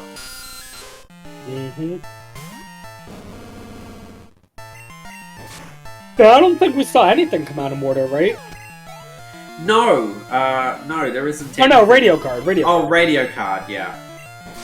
Which interestingly enough, that's only the first of the 3 Pokegear items we've seen. Sometimes they take a while to show up. It's always fun when you're in go mode and you're just missing Pokegear or something like that. It's like, that means it does allow you to skip all the checks in West Kanto, which is nice. West Kanto's a weird place. Every check there is either super fast or super slow. There's really no in between, I swear. Yeah, definitely. You like to just go there, do all the quick checks, and then immediately leave. Yeah. I know at least if you're me, like, I will add Blaine to my quick checks as well. Yeah, particularly if you haven't gone to Fuchsia yet. You can cycle all that in. Okay, there's the radio card for Snowbear. Yep. And I think at this point the two runners are neck and neck on key items. Except for the fact that Glaciel just got Clear Bell. Oh, okay. So, Tin Tower and Logic. Hit up that Morty. Get out of the Rocket Hideout, and then go work your way to Morty. That'll also allow the runners to clear out the last hidden chamber in the Ruins of Alf. We'll see if the Ho-Oh chamber contains something, because none of the other chambers had anything good in them. Really? They had nothing? I don't think any... Yeah, I don't... Like, just healing items and stuff. I don't think there was anything important in any of the hidden chambers. Snowbear not catching the Gengar, just killing it. Glaciel performing my favourites. Oh no! Skip. There's the secret potion. Well, I guess that's would have been 1 point for you saying I told go you Rocket so. Hideout before a lighthouse. There are a lot of checks that Glaciel had that might have been secret potion, is all I'm saying. There's Waterfall as well. So that's the rest of Mount Mortar now available for Glaciel, as well as... That's also Victory Road. Yeah. As Snowbear gets the Soul Badge. Yeah, he's going 44. Yeah, Snowbear's not doing Rocket Underground yet. They did the Shiny and the Lake of Rage, so they have that available to them, but it looks like they're going straight through to Ice Path. I actually don't hate this decision. This is a good decision. No, it's a perfectly valid decision. There's the basement key. Okay. So yeah, now we see Snowbear picking up a couple of things that Glaciel doesn't have yet. So here's an interesting situation that could happen. Glaciel likely after Path. So if Glaciel does Rocket Hideout, it's very likely he's gonna go do Morty. But if Snowbear gets Card Key, he'll do Rocket Tower instead. And that could be a big difference. It could be. We see the red scale now. Oh, there's and cut there's the also. cut HM. Okay, so yeah, Rocket Underground does look like it will be required if it has cut. It is possible to get a seed where cut doesn't lead to anything. I've had it happen, but it's very rare. Yeah, but also with Clear Bell, I mean... Oh yeah, with Clear Bell as well, yeah, Rocket Underground is absolutely stacked. And it usually is. It's very rare to have a bear in Rocket Hideout. Now, here's a really nice save scum trick that Snowbear's going to perform. This is a good thing to take note of if you are an aspiring full item rando runner. Ooh. Okay, but Snowbear is going to keep that rare candy. I agree. Rare candy. But yeah, just getting into that position, saving to avoid having to do this reroute back up and around if that item is garbage. It's a very useful trick. But yeah, you get a rare candy, you don't just reset over a rare candy. Even though this Moltres stands to be very high leveled by the time Snowbear fights red.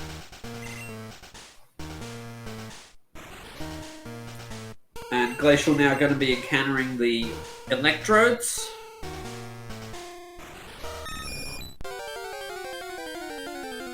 Hive Badge!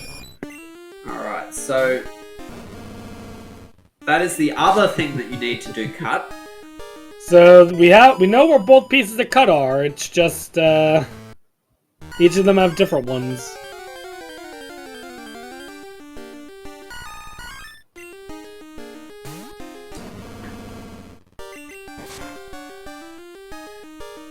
Snowbear now entering Blackthorn. Mm-hmm. Probably Will gonna they go do Route 45 first first or the cave first? Looks like they're doing Dark Cave first. In general, it makes sense to do Dark Cave first. Well, the thing is, it's a... I mean, I guess you can just fly back to Blackthorn at the end either way, so... There's another rare candy. Gotta love those pieces of candy. Ooh, piece of candy. Mm-hmm.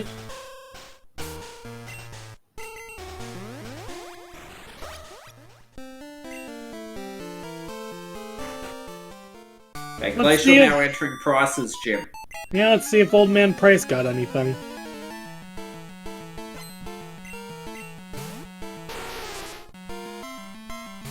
Oh, interesting. Snowbear didn't go down Dark Cave to the other part of it. Yeah. It just did the top floor, and they're now doing these items. Mm-hmm. That strikes me as a slight misroute, but it's not a big deal. It's Honestly, I probably would have done the same. Oh, there is card key. There's the card key. Snowbear does have Rock Smash. Here's the thing, though, is... This will be interesting now. Snowbear has found the card key and the basement key before finding the clear bell. Yeah. And they are going to Goldenrod. Are they just going Rocket Tower immediately? Nope. No, now we're flying going to Violet. Violet? Oh, are they doing the Dark Red Scale now? Oh, yeah, it could be that, or it could be the Red Scale check. Yeah, it's the Red Scale check. You got no cut, Dark my Cave. dude. Yes, forgetting there they didn't have the actual cut HM, as Price gives an Ether and a Revive. Now there's one other item up on the route to Lake of Rage that Glacial can pick up now. And I don't think Red Scale was anything. I didn't look at it.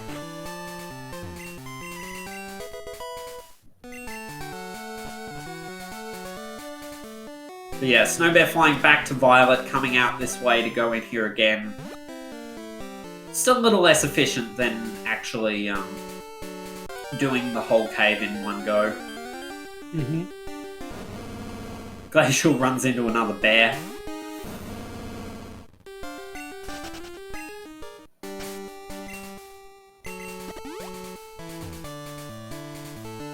So Glacial has Waterfall, right? So he's gonna go do the rest of the waterfall check's definitely good play here.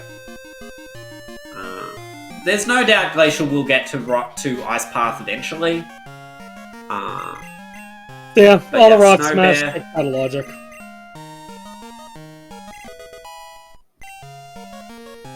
Snowbear is having a hard time deciding. Okay, going to Ecritique. Interesting.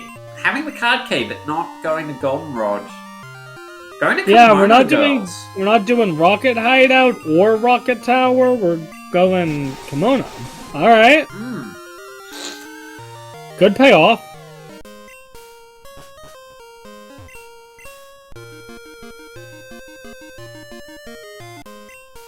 We see the first waterfall checks. Miracle Seed, it looked like. Nothing important. Mm-hmm.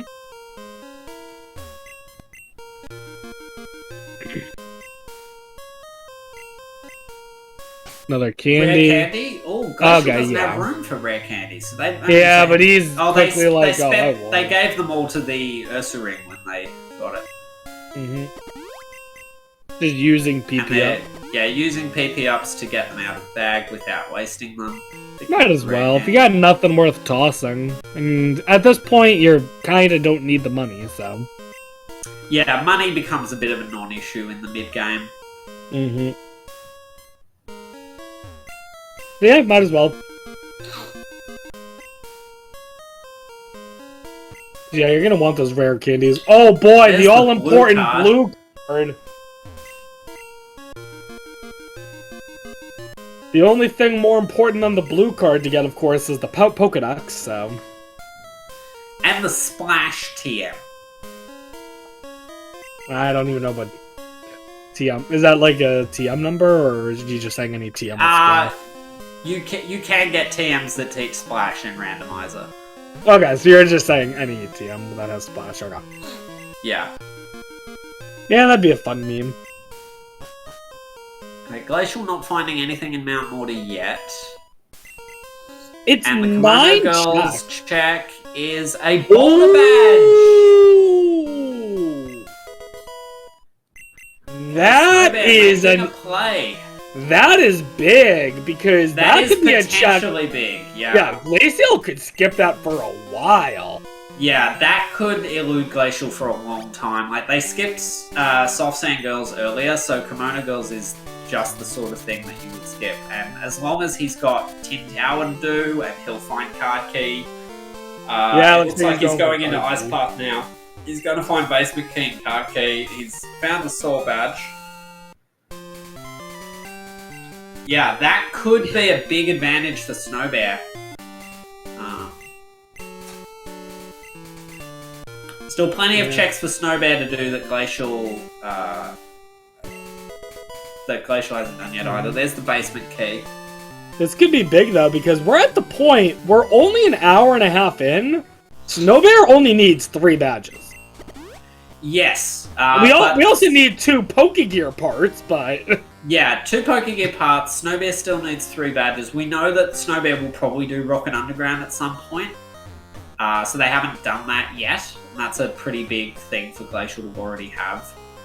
But yeah, Glacial may struggle to find this Boulder Badge. So it's going to be a very interesting race. There's the red scale for Glacial.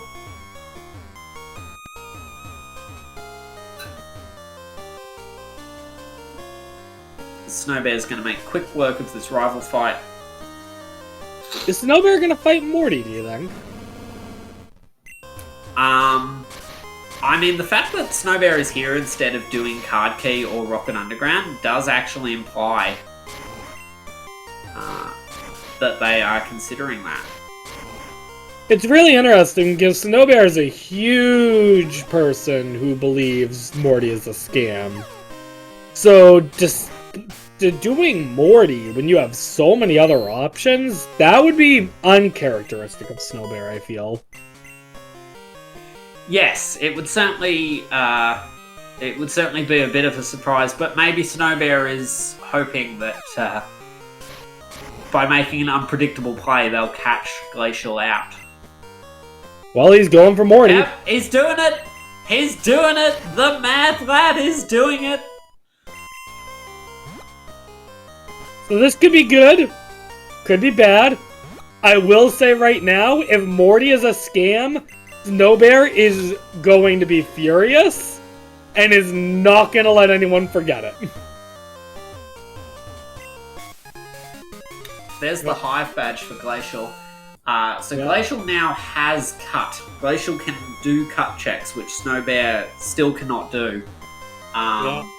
It is surprising that Snowbear is actually the first person to enter Morty's gym when they don't have the clear bell and Glacial does. And they have the card key and Glacial doesn't. Yeah, Glacial's about to get card keys, so... That is true, but, yeah, just very interesting routing from both runners. Yeah. Just hard for us commentators to keep up with them. Yeah, I can't tell. I feel like we're over here talking about a game of chess and they're playing like 4D chess. No, they're playing Uno. They're playing Uno, and they keep giving us the reverse card. We keep thinking, oh, we're getting close to 1 card left, and then it's like, draw 4, draw 4, draw 4. Okay, let's see how Glacial routes the Dark Cave. Is Glacial going to do the whole Dark Cave in 1 visit, or are they going to do what Snowbear did?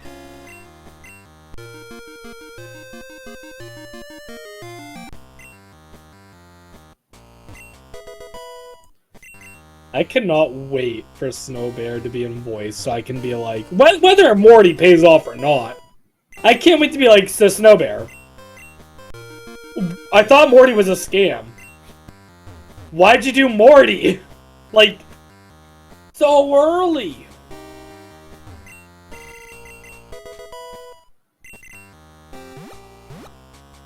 Oh, looks like Glaciel is going down the way you Glacial following my advice. Alright, so I'm gonna be honest, okay? I did not know how to get from Upper Blackthorn to Lower Blackthorn. Ah! Or Upper Dark Cave to Lower Dark Cave, I mean. Now that I see just how easy it is, yeah, that's the play. Yeah, because you grab these items and then you can just escape rope out. Yeah. Yeah. Yeah, that's the play. I'm gonna steal that as a strat. That's why I love commentating, is because I get to steal all the strats from the good guys. Hey, you're the one past the group stage, not me. So. Yeah, but, well, we'll see. I have a match on Sunday, so we'll see just how far I go.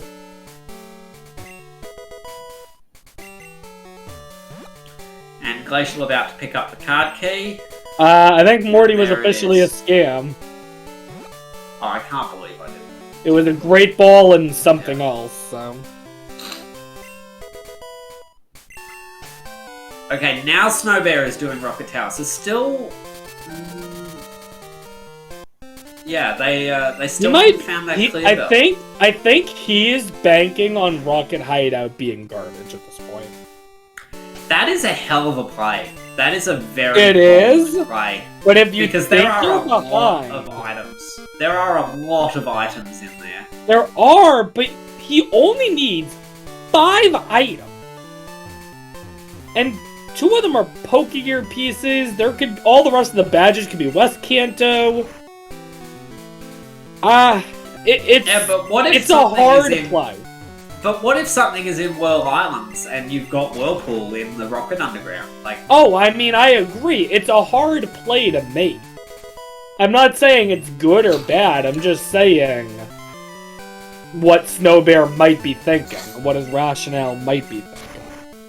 Because I agree, I wouldn't be delaying Rocket Hideout this much, but...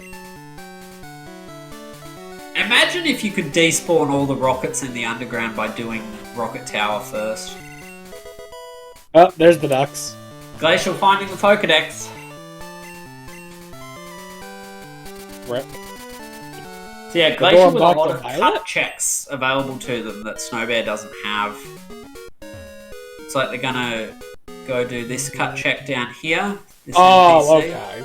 I was trying my mind to figure out what check they could possibly do, and I forgot there was a cut check here.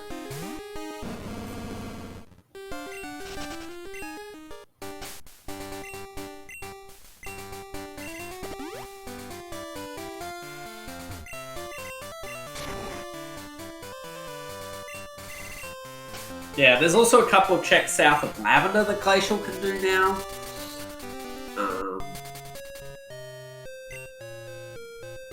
Oh, looks like Glaciel's doing Rocket Tower. I actually thought Glaciel might be about to do Soft Sand Girls, but no, they're heading into Rocket Tower. Oh yeah, I do Rocket Tower. Even though it looks now like Snowbear is in the lead because they're further up Rocket Tower than Glaciel, Glaciel has done the whole Rocket Underground, and Snowbear hasn't. So it's not as simple as that. Because Snowbear has the Boulder Badge and Glaciel doesn't, so... It's complicated because on the one hand, yeah, Glaciel did Rocket Hideout and Snowbear hasn't. But on the other hand, Glaciel hasn't gotten anything that is directly required from Hideout yet. No. I guess if it was just the...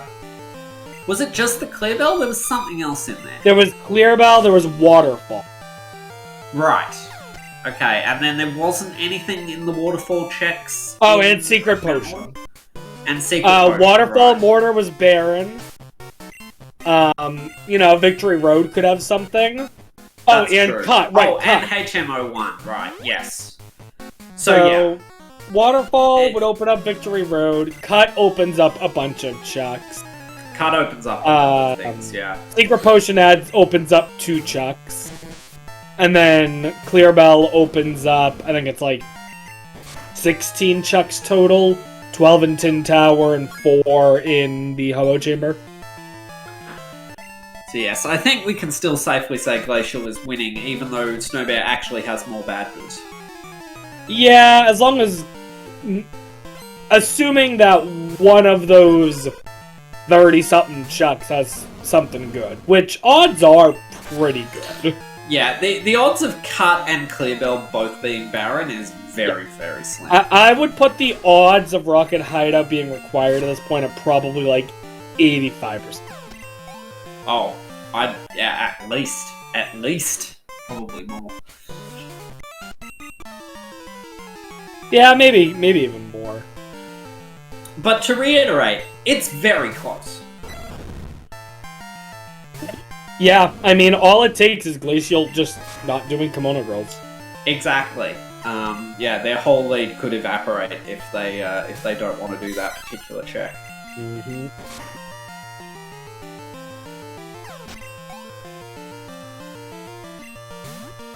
But yeah, Snowbear now doing the final fight here. We'll also see whether Snowbear does the False Director or not.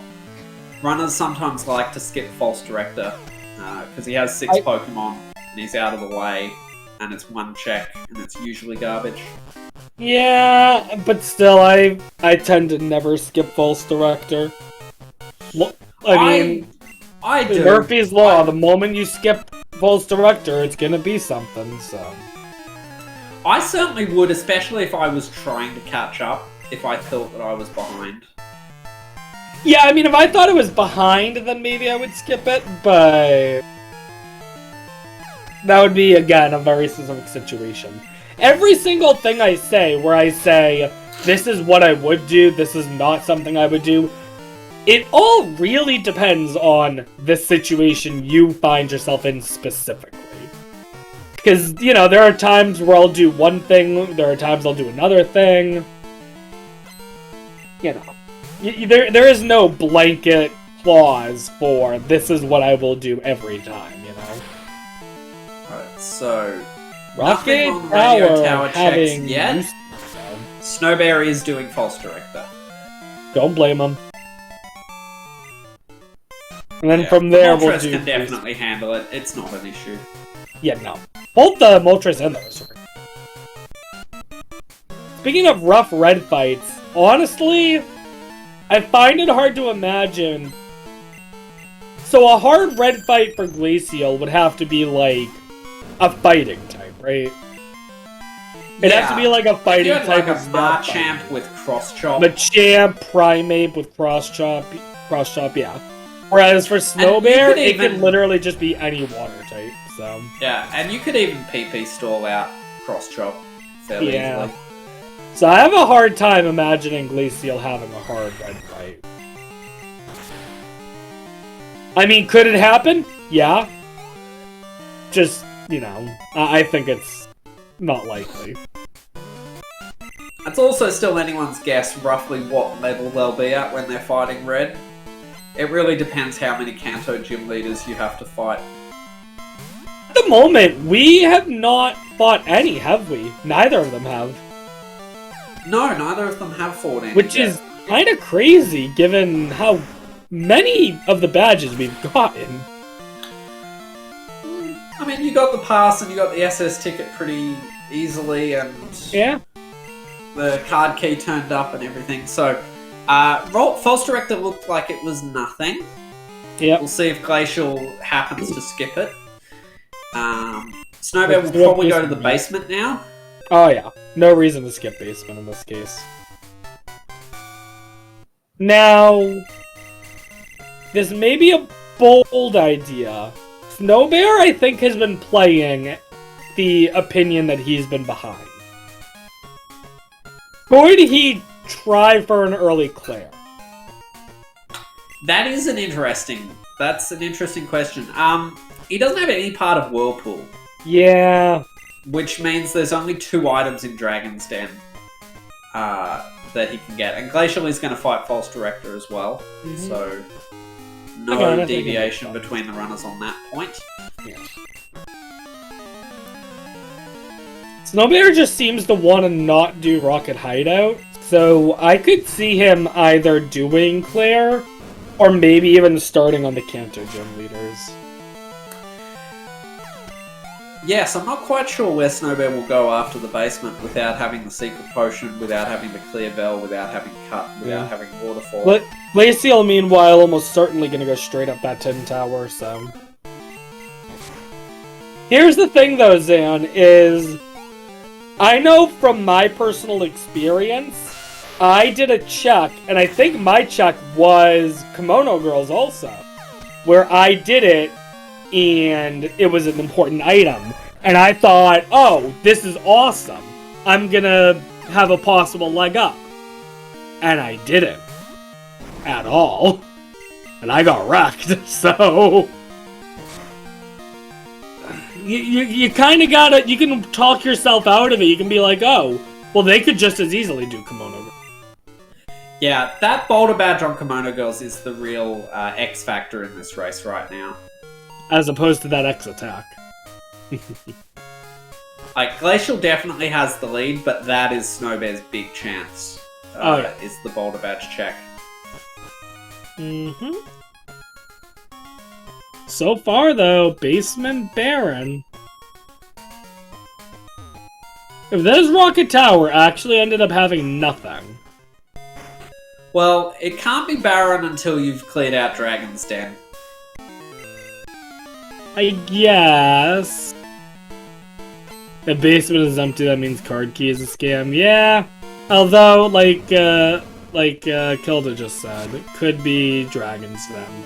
Yeah, and it's possible that HMO6 is, like, not required and in Mount Silver, but you can't definitively say that card key is a scam unless you've cleared out Dragon's Den. Mm-hmm. Well, alright, but yeah, basement is Baron. Alright, Snowbear. Where are you gonna go? So, even more likely now that progression is on the Tin Tower. And yeah, Snowbear is going to be getting it underway at this point, so... Better late than never. I think that's the right play. As Glacial's now going to be doing the basement as well and not finding anything. Mm-hmm. So, chat can talk amongst yourselves. Yeah, we watch both runners waste their time. Yeah. There's really Snowbear's not wasting his time, he's just getting things that we already saw Glacial get a while ago. Yeah, and vice versa. Glacial's doing stuff that we just saw Snowbear do, so... This could be interesting, in fact, because they might converge on Tin Tower after this. Because I'm sure that'll be the next place Glacial goes. Like, it has to be the next thing Glacial does. I mean, I think it's the next thing both of them are going to do, because Tin Tower is pretty dense on items. So. It is, and it's definitely the densest spot that you have at this point. I think it's going to be very interesting to see what they do after Tin Tower. Well, Glacial does have the option of Victory Road, but would prefer to have Whirlpool before going there. Yeah, that Victory Road would be A, out of the way, and B, is only, what, 5 chucks? 6 chucks, yeah, but it's the only other remotely dense thing. Well, if you're Glaciel, you do have 4 chucks in Cyanwood. That is also true. Glacial hasn't been to Cyanwood yet. I did forget about that. Yeah. Like, there is not as much between these runners as it appears, particularly now that Snowbear is doing Rocket Underground. Yeah, I mean, if Glacial starts doing things like Cyanwood, Soft Sand Girls, I mean, it's possible. If he does both of those, that'll let Snowbear catch pretty much right back up and be dead even. Because that's the biggest reason why Snowbear was behind anyway, was because he did Cyanwood, he did Soft Sand Girls, and neither of them paid off. But he also did Kimono Girls, and that did pay off, so... He's just done different checks than Glacial. Also, Snowbear, once Snowbear finds Clearbell, they can get straight into Tin Tower. Oh, actually, Glacial has done Rockets, so he can also get straight. Yeah, both of them can go straight into Tin Tower. I was going to say Glacial still had to fight Morty, but they don't. Mm-hmm. That's the other thing, Glacial could fight Morty. He'd find out it's a scam. If they do that, they may also fight the Kimono Girls. I mean, yeah, I'd fight Kimono Girls before Morty. And Glacial is flying to Ekritik. Tin Tower. Yep. Going right by that boulder badge. Whoops.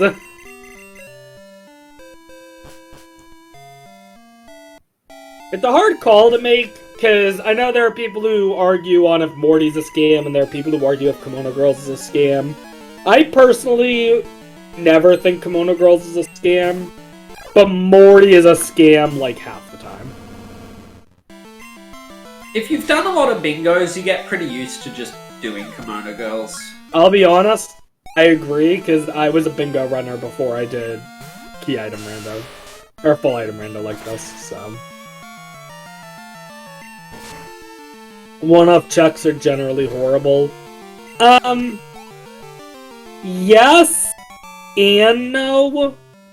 It depends, I think. And the thing about Kimono Girls is that it's 5 fights, but each of them only have 1 Pokemon. And if you're high enough level, you can do that in like a minute total. The other thing about Kimono Girls is that if you get there early enough, it's pretty good XP. Mm-hmm. Now, of course, Glaciel does not need the Kimono Girls XP on this Ursaring, but, you know, sometimes you get an early Squirt Bottle and Kimono Girls is just worth doing for the XP, but... Mm-hmm. I guess RPG, but I don't know. Oh, Snowbear getting hit. Now, you do have to fight that trainer because they give you a password, but normally you talk to them and you can pick up both those items while they're spinning around and they just don't see you. So Snowbear must have bonked somewhere to actually get spotted by that spinner. Whatever, not a big deal. Yeah, Snowbear bonked. There's the clear bell for Snowbear. I got it. I've got it.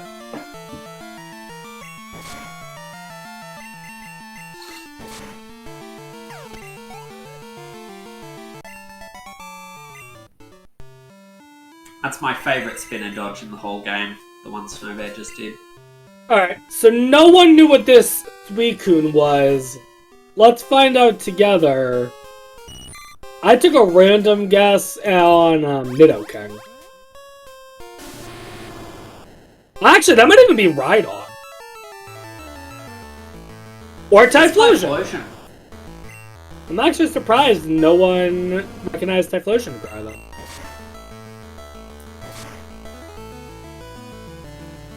Ooh, okay. Are we killing it or trying to catch it? We're gonna catch it. Catching it, probably just for utility. I mean, yeah, that's a good backup. Particularly if your Ursaring faints and you still need to repel through areas and things. Mm-hmm. Or if you have red issues or something, just need to heal up, that'll take a couple hits maybe. Maybe. So yeah, with both runners' routes converging on Tin Tower, Glaciel getting into Tin Tower first demonstrates they are still in the lead. Let's see what they find in here. There's almost certainly something. Well, there's the expansion card, so you've already made the trip worthwhile. And that also officially puts Rocket Hide on Logic, so... Does it? Yeah, because you need the clear bell. Right, yes. Sorry, I thought you meant Rocket Tower, and I was like, well, no, because you can fight Morty to get in here, but no, you're right. Yeah, clear bell, 100% required, so... Mm-hmm.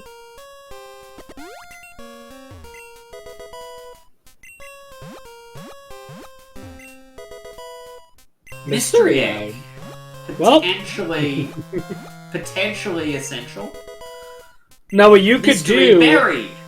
And what I'd be tempted to do if I'm Glaciel now is fly to New Bark Town, turn that egg in, and then go to Victory Road. Oh, you can, yeah, you can finish Rocket Tower. Here's another useful save scum to take note of. Yep. To check this one item and then jump back over that ledge if it's not important. I would, yeah, clear out Tin Tower, then I would do the Hollow Chamber. Yep. Then, yeah, you can fight it on the Mystery Egg check and then go straight into Victory Road from there. It's pretty clean. Mm-hmm.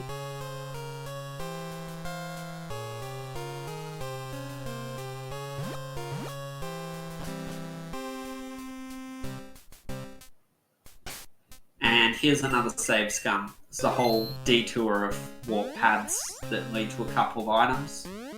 Yeah.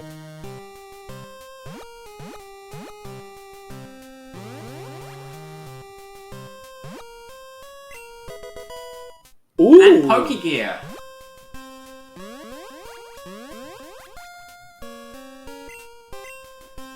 gonna say it.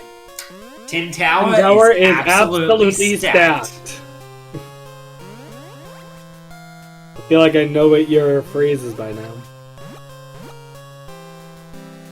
But yeah, we're down to... Oh! Thank God Glaciel caught that.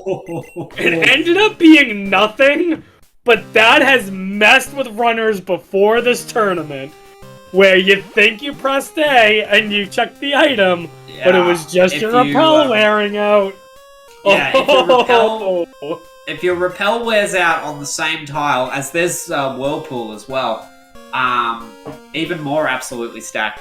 If your repel wears out on the same tile that you are about to check an item, you get a text box, and you can think, if you're not paying close attention, that you just interacted with the item and it was garbage. And this happened in the group stage to a runner. They failed to pick up an item because their repel ran out on the wrong tile, and it was actually a required item. I think it was HMO 4. I think it actually happened to a couple of runners. I'm only aware of it happening once, but it may have happened to another runner. But yeah, and it immediately, like, it was immediately the end of the race for that runner. Like, they just couldn't recover from missing that item. Yeah, this Tin Tower, like in its starters, Suicune was a Typhlosion, Hoa was an Ivysaur.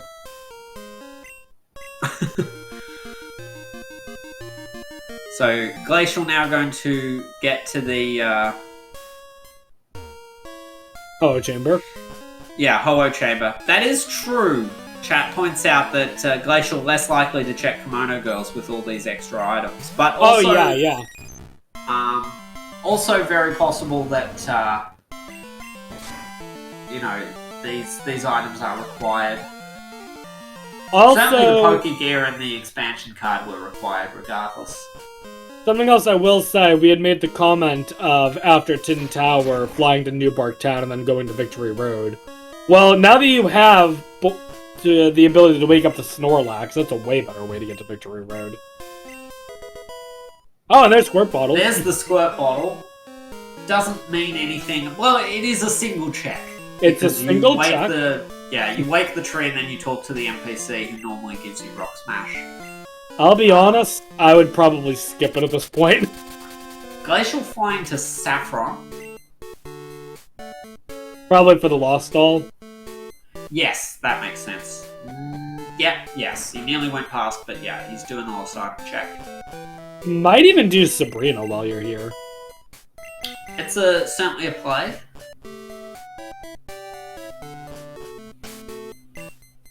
Alright, Snowbear doing some cut chucks. Going to wake the Snorlax. Snowbear gonna go get the Pokedex. Still no sign of that machine part. Might not be in Logic. True. After all, we've found literally every other key item. Yeah, the runners will be hoping not to see it. Especially Glacial having already been that way. I don't think Snowbear's done that, has gone to the machine part check yet. Snorlax is just an oddish. We're not going to main switch there. No.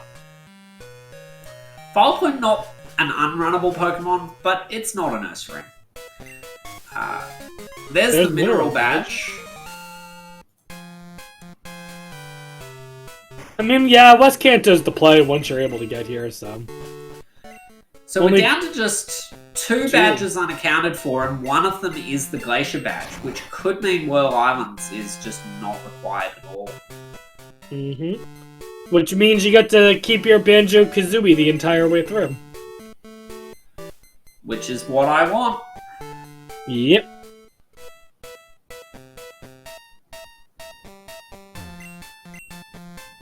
So yeah, Snowbear doing the waterfall checks now. Makes sense.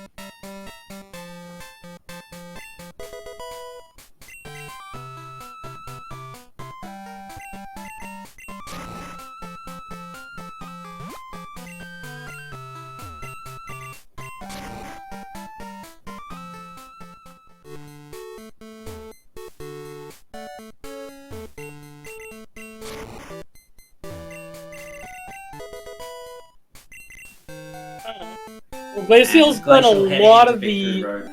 Yeah, I did a lot of the easy checks. Yeah, that's the basic gamut of West Kanto checks done. Yeah. Everything else is tied behind doing fights. He did the old man, right? Yes. Okay, then yeah. The only difference I would have done is, like I said, I tend to do Blaine also when doing that. So I'd do Blaine, then fly back to Viridian, and then do Victory Road. You know, I mean, that's it's really up to your preference. It's a play because you create the fly point in Pewter that you ultimately need when you're in go mode. You talk to Blue, so that's just there if you ultimately need it. Mm-hmm. You fight Blaine, and then you can go and fight Jasmine and get a total of 4 checks between Blaine, Jasmine, and then the cut item outside of Fuchsia. Yeah. So it's not a bad way to go, but Victory Road is also not a bad area to check. Mm-hmm. We'll see if Glaciel sets the fly point for Elite 4. I'm not expecting them to. Honestly, so normally I would. However, in this specific race, nope, probably wouldn't. Because you're so close to the end, the odds of E4 being needed in this seed are, I would say, astronomically low. And Snowbear is going in the Tin Tower now. Yeah, Snowbear now entering Tin Tower, Glaciel getting the last check below Victory Road.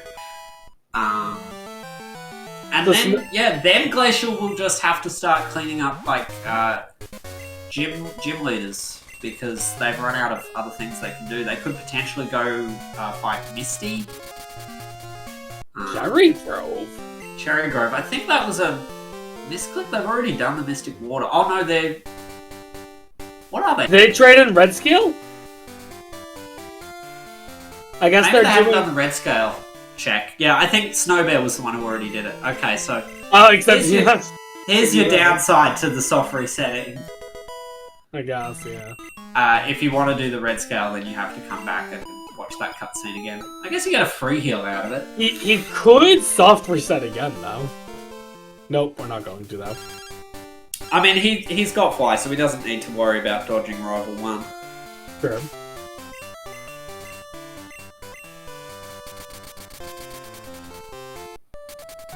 So yeah, Snowbear's best chance in this race is definitely Glaciel not checking Kimono Girls. Mm-hmm. Once Snowbear's through Tin Tower and does the same quick checks in West Kanto, honestly, Snowbear's in the lead at that point. Because they kind of have similar checks, and it's just a gamble at that point. No, Glaciel did the red scale check. Yeah, both of them did the red scale check. And there's the old rod. First 2 rod. hours in and we get a fishing rod finally. Woo! Go get that level, what, 10? Okay, Glacial's going to do the check south of Lavender now. Mm-hmm. 2 checks here they haven't done yet. Oh yeah, true, we got 5 old rods, even better.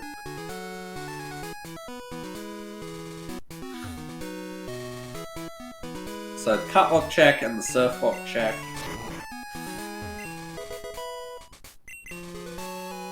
Now we'll see Glacial might go to Fuchsia next. Or possibly Erica.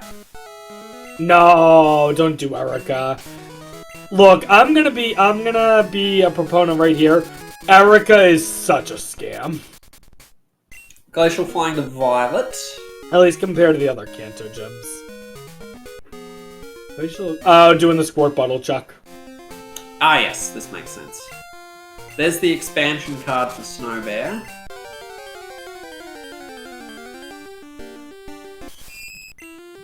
Oh, we got a pseudo rack. We got a Benowudo. That must be a very big Spinnerack to block that path. Yeah. Erica had both Fog Badge and Machine Part in your ROM earlier today. Oh, you know what it was? Remember how earlier I said I did a risky play and it paid off? It was Erica was the play I made. There's the mystery egg for Snowbear, although we know it doesn't lead to anything. Just the old rod. But and yes, Glacial is making their way to is making their way to Fuchsia now. Yeah, and it makes sense. Janine is the easiest of the Kanto gyms, so... Yeah, and she's also one of the only gyms that gives 2 items, not 1. And effectively gives 3 because there's the cut lock check near her gym. Not only that, but... unlike probably about half the gyms in Kanto, you don't have to fight any trainers in the gym. You can just go straight to her. Whereas Brock, you have to fight 1, Surge, you have to fight 1, Erica, you have to fight 3. That might be it. Sabrina, if you're bad, I guess you could hit optionals, but... Yeah, Sabrina, you don't need to fight any trainers. But yeah, I think those are the only ones. Misty, you have to fight 8. What? Oh! True, Misty, you have 8 optionals, 8 trainers you have to fight in the form of Nugget, Hedge. I guess that's another way to think about it. And Poke Gear for Snowbear. Yep.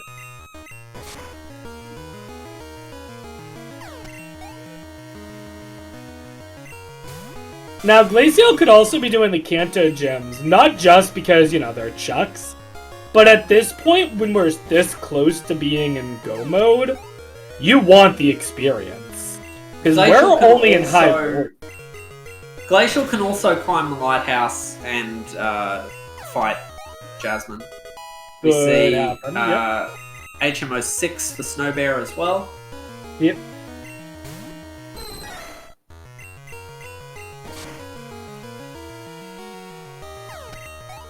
So Snowbear's missing Mineral Badge, but is very likely to get it shortly. Whereas Glaciel is missing Boulder Badge and genuinely might be a while before he gets that. Yeah, Janine didn't give anything. We'll see if the cut item here is something.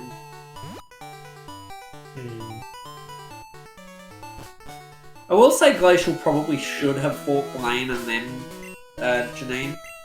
That routing is more optimal once you've already got access to West Kanto, but yeah, probably not a big deal.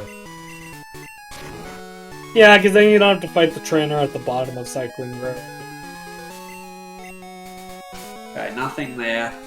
So Fuchsia is barren.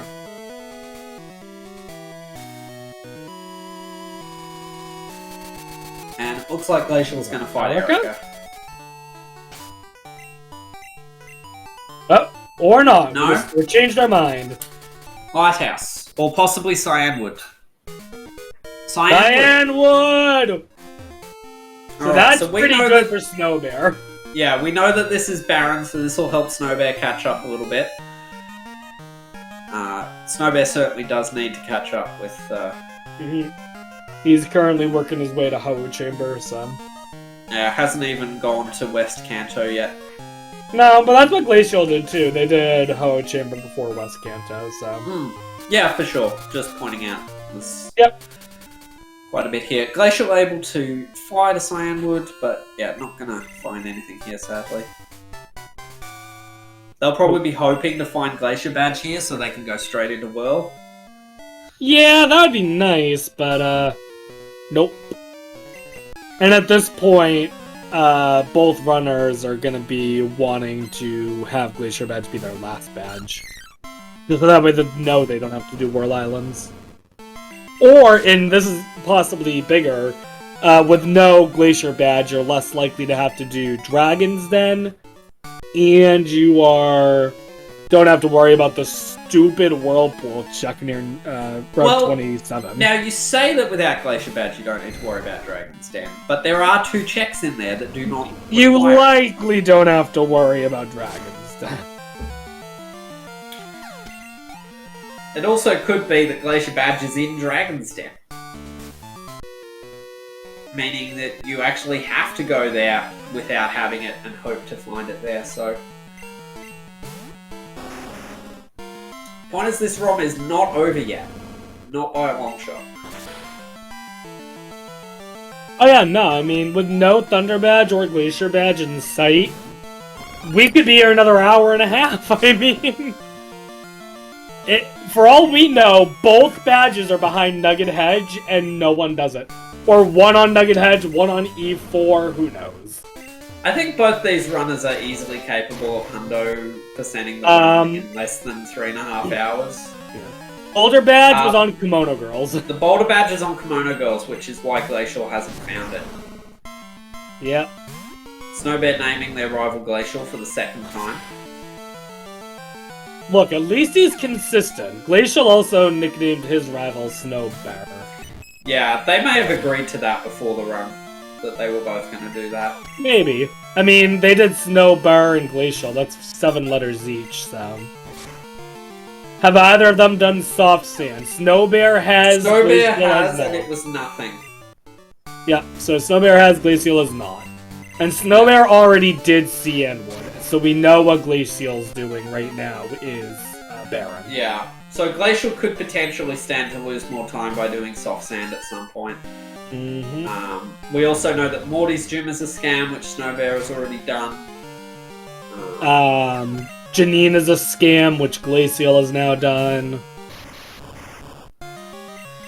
Those are pretty much the scams that we know of at the moment. Snowbear looking into West Kanto, though.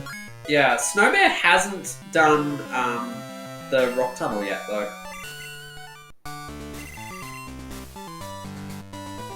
Oh, the rock tunnel to the power plant. Yeah. He hasn't? No, I don't believe they have. Oh, okay. I thought they did, but I could definitely be wrong, so... Okay, so Glacial now going to climb the lighthouse. So we'll see if Jasmine gives something. Who knows? Maybe Jasmine has 2 badges. I've seen it happen. Could. I've seen a gym leader with 2 badges before, so... If that happens, Glacial is going to waste a lot of time checking all islands. What about Mineral Badge? Well, Snowbear just got it. Yeah, it's Snowbear there demonstrating for the viewers where the Mineral Badge is. Yeah, that was the first check in West Kanto. So the runners are now completely neck and neck on the items they have, except for that Boulder Badge. Yeah. At this point, I would argue Snowbear. Snowbear hitting that optional. That optional, maybe the most evil spinner. Yeah, that honestly is probably the worst optional ever because that optional is just terrible. But yeah, I would say Snowbear does have a slight lead. Glaciel might have done a couple of more chucks than Snowbear, but the fact that Snowbear has a badge that Glaciel is likely not going to get for a bit, that's kind of big. Yeah, there's not very much between the runners at all.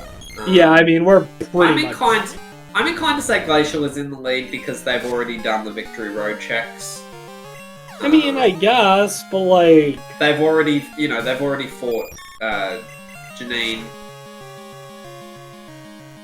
That's about it, though. They do have that progression. Yeah, it's narrow, but I still think it is a lead. It's just a question of how much they delay the Kimono Girls check. Yeah. Alright, let's see what Jasmine has. Coin case. And an upgrade. Well, if Glaciel wants to get a Porygon and get a link cable up to Snowbear's ROM, then alright, Glaciel's going to fight Erica now.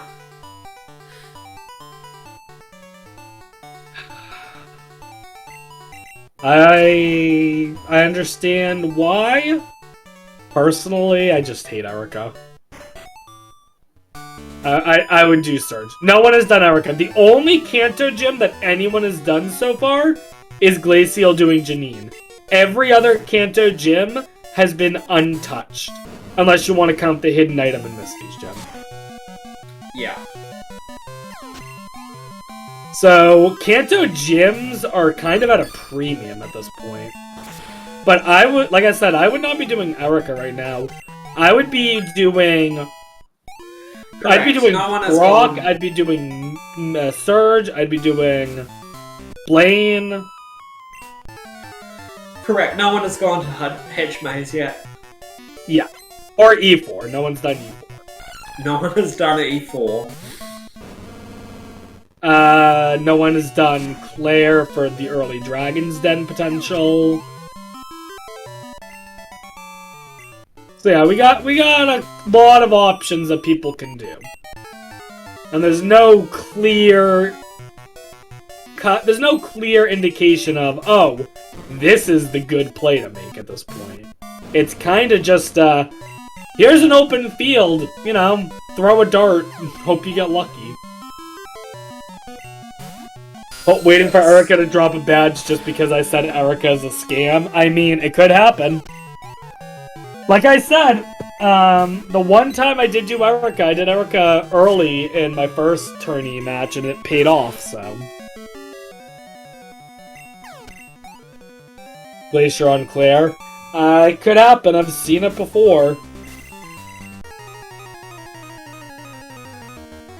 Snowbear's using their rare candies now.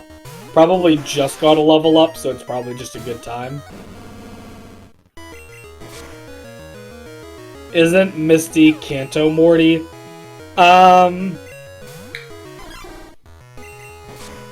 Misty's a weird situation because Misty isn't necessarily a bad gym check if it wasn't for having to do Nugget Hedge. Like, it looks like Snowbear is now heading towards Blaine.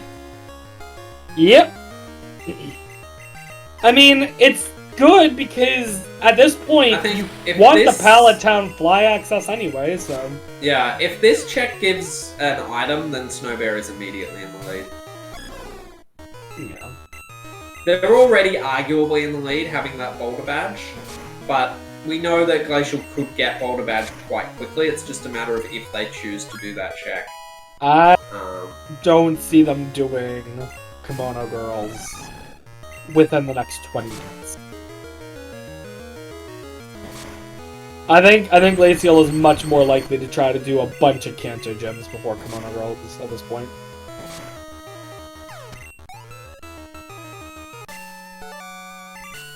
Alright, let's see what Erica got. Erica gives... There's the Glacier Badge! So alright, well, there you go, chat! Just when we suggest Snowbear has taken the lead, Glaciel now, I think, in the lead with the Glacier Badge. Although, since we don't know where that Thunder Badge is, we know the Boulder Badge isn't in Whirl Islands. Whirl Islands could be barren. In which case Snowbear could save a lot of time if they find Glacier Badge last. But we'll see what's in Whirl Islands. We'll also see if Glaciel does the unthinkable and main switches away from Banjo. Glaciel has not used their rare candies yet, so they might. Glaciel used some on the Teddy Ursa when they caught well, yeah, but that was more to get it set up, get it evolved. Yeah. True, Snowbear is going to waste time on Janine. I didn't see what Blaine gave. I guess it was nothing. It was nothing. I think it was HP up or something. So at this point, Thunder Badge is the only key item that we do not know the location of. The only badge. Snowbear needs to fight Erica, and Glaciel needs to fight Kimono Girls. The only badge we don't know about, because we don't know where Machine Bird is either. But. No. But it may not turn up. The Thunder Badge is the only thing that... Yeah. Thunder Badge is all that we need, that we haven't seen. And it looks like Glaciel is heading towards the Lugia first. Speaking of Lugia... There it is. No, they just they do the check and soft reset, so not even checking the Lugia. Alright. Banjo v Kazooie, baby!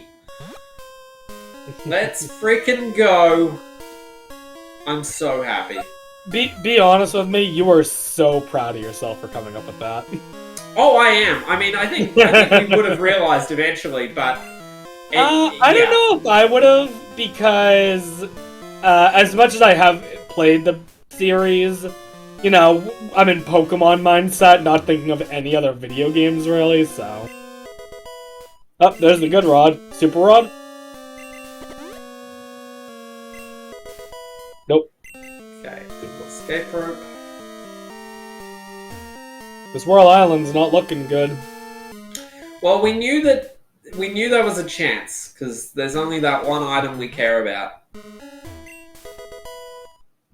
Of course, it makes sense to come here. There's so many checks to do. Yeah, we're in a really interesting position where Glaciel needs to do Kimono Girls, Snowbear needs to do Erica. Both of them could be a while. It looks like Snowbear's going to fight Blue. Well, he did just use all his rare candies, so... This is definitely, I wouldn't say a desperation play, but does imply Snowbear thinks they're behind. Probably, yeah. Because if you're fighting Blue before Surge or Sabrina... We gotta clarify. That's a play. And yeah, Glaciel is making their way to Claire's gym now, so... It Whirl makes sense, Island. They've got Whirlpool, so they can do everything in Dragon's Den, so yeah. Yeah. Yeah, Especially decent Whirl chance Island. Thunder Badge is in here. Certainly possible. We'll see.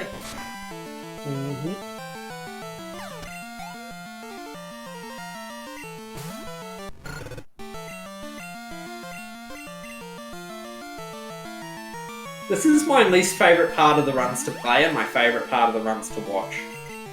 Is what? That hunt for the last badge.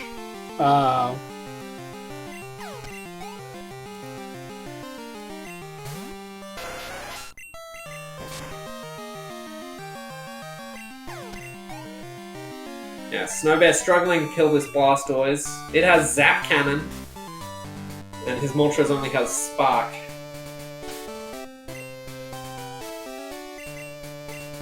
Spark not quite doing enough. Yeah, he'll heal here.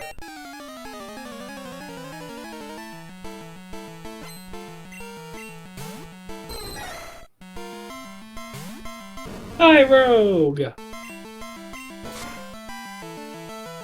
Karate Kid!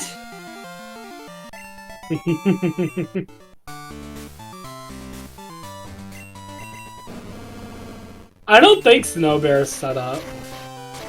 If he did, that's a shame because of that haze, but...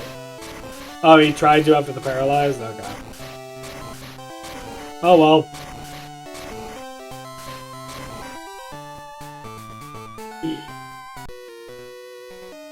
Glaciel, here's the thing, we're saying Glaciel got Glacier Badge on Erica, which is good, but like...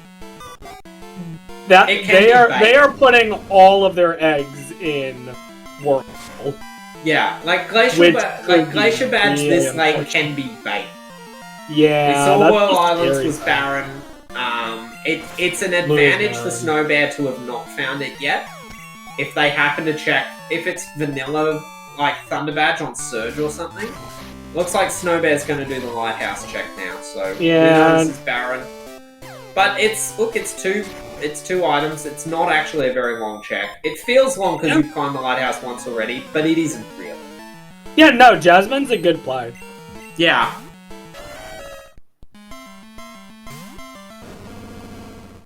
Of course, the Thunder Badge could be on the Elite Four. We don't know. I hope not. I'd like to go to sleep at a reasonable hour tonight, but you know. I mean, it's 1:30 in the afternoon for me, so this can go as long as it wants. Oh, it's 10:30 at night for me, so... Where are you then, Australia? Yes. Oh, God. G'day. G'day, mate!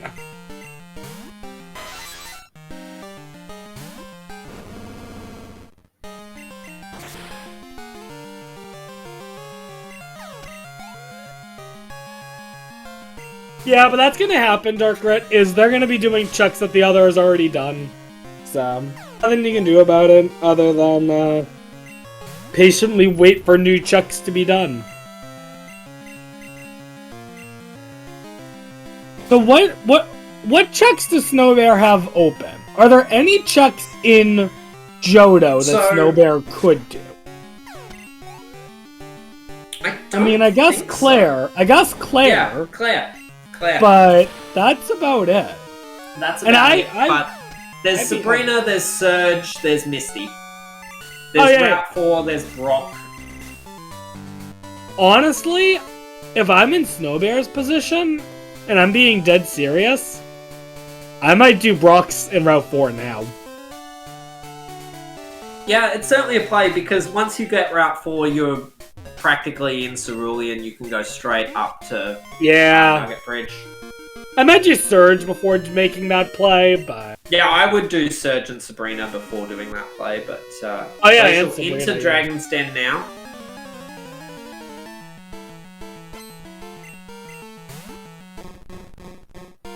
Dude, you know what I just realized? Snowbear is flying on Pegasus. What's Snowbear's... Ponyta. Ponyta. Oh yeah, wow.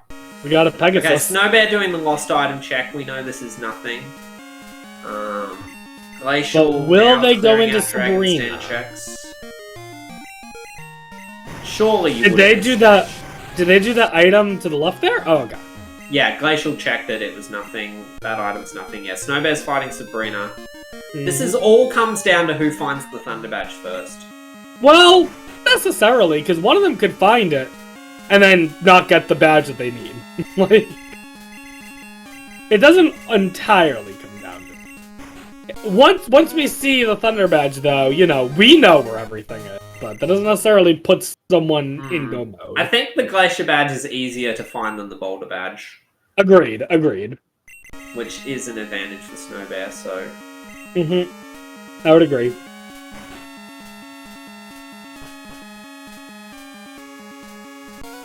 But yeah, if Snowbear is fighting gym leaders, they'll get to Erica sooner or later. Oh! There's the Thunder Badge! So now it is just a matter of what Glacial chooses to do before checking Kimono Girls. Perhaps having one left makes you want to do Kimono Girls more. So yeah, Snowbear needs Erica into Claire. And Glaciel needs Kimono Girls. So the card key was not a scam. No. We can confirm. 2 hours and 25 minutes in, the card key not a scam after all. Yeah, looks like Glacial's gonna fight Sabrina now.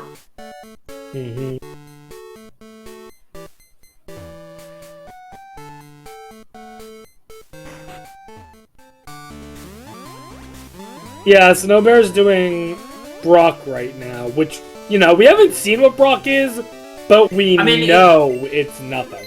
In fact, it can be the machine part, which would waste more of Snowbear's time. Right, but for Snowbear's sake, hopefully it isn't.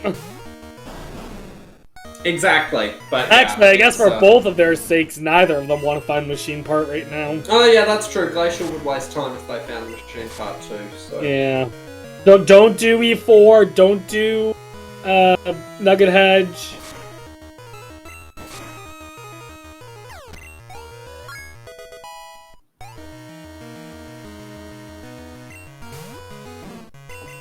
We did. It's just delayed. You see it there now. I promise we had already marked it. Yeah, I know, because I accidentally unmarked Cascade for a second, so...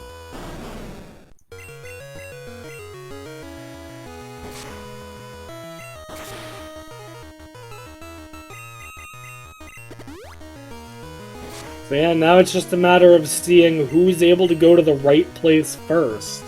Neither is in go mode, but between the two of them, we know how to get to go mode, so... Note, by the way, that Snowbear's main is now 8 levels higher than the Ursaring. So I think that answers your question about that trade-boosted XP. On yeah, that trade is OP then, yeah. And it looks like Snowbear is going into Route 4. Hopefully Snowbear doesn't go into Nugget Hedge from there, though.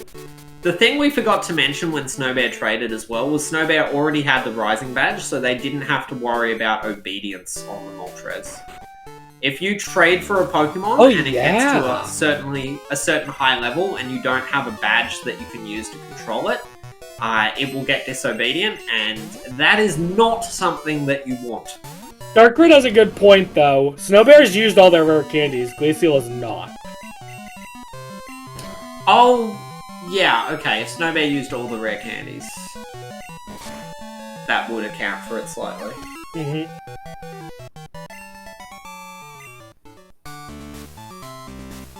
Glaciel now doing Brock, who, you know, we know is a scam. Moltres is Legendary XP Curve, but it was a trade Pokemon. And so it's gaining more XP, and we were speculating whether that offsets the legendary XP curve by enough that it still levels up faster than a regular Pokemon.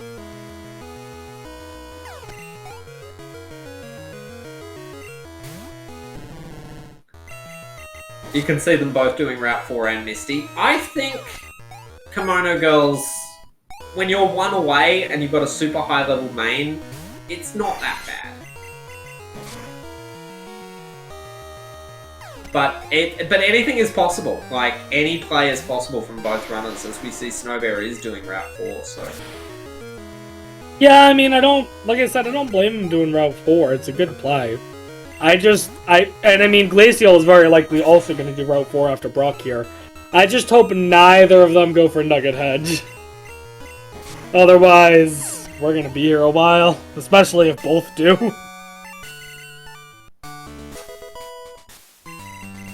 Alright, so both runners clearing out Brock.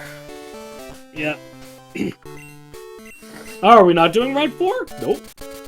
Okay, Glaciel's flying...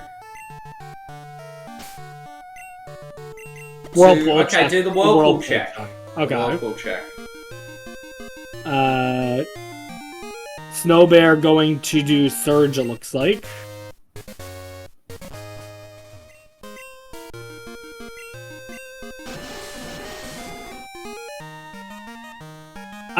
Yep, it would be a good call. We have the benefit of hindsight at this point, so it's really hard for us to justify what's a good play. So, it's kinda hard. But yeah, like RPG in chat said, the worst thing that any of these runners can find is a machine part. Not that the machine part will add that many checks in, but it is a waste of time. Yeah, it's definitely bait. Oh, Glaciel doing Surge now.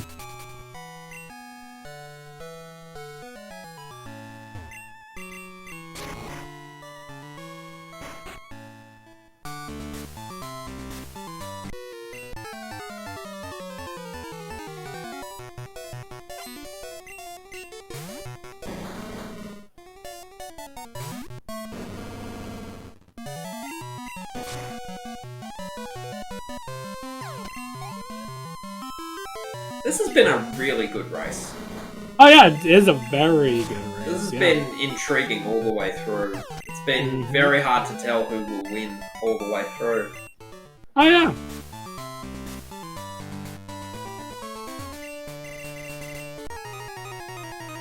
And like we said, it's just a matter of seeing who goes to the right place first. Every check Glaciel does that isn't Kimono Girls is just buying Snowbear time. The thing that I will say for Snowbear is when they eventually do get Glacier Badge.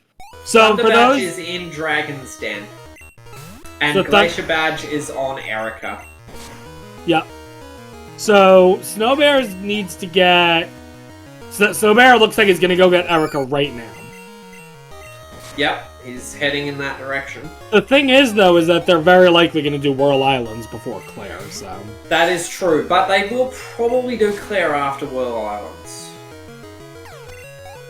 And once they do, they're in go mode. Yeah? So yeah, I would say it's very likely Snowbear will be in go mode in about 10 to 12 minutes. So the question will be, will Glaciel go do Kimono Girls? They're running out of things to do. It looks like they're gonna go do Blue now. Or no, they haven't done Blaine. No, they haven't done Blaine. Oh boy. So yeah, it looks like Glaciel's gonna go do Blaine and then maybe Blue.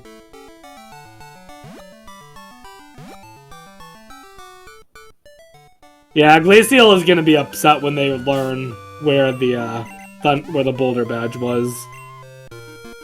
I think it's advantage Snowbear at this point, so I'm going to switch audio tracks. That's totally understandable. I think I agree.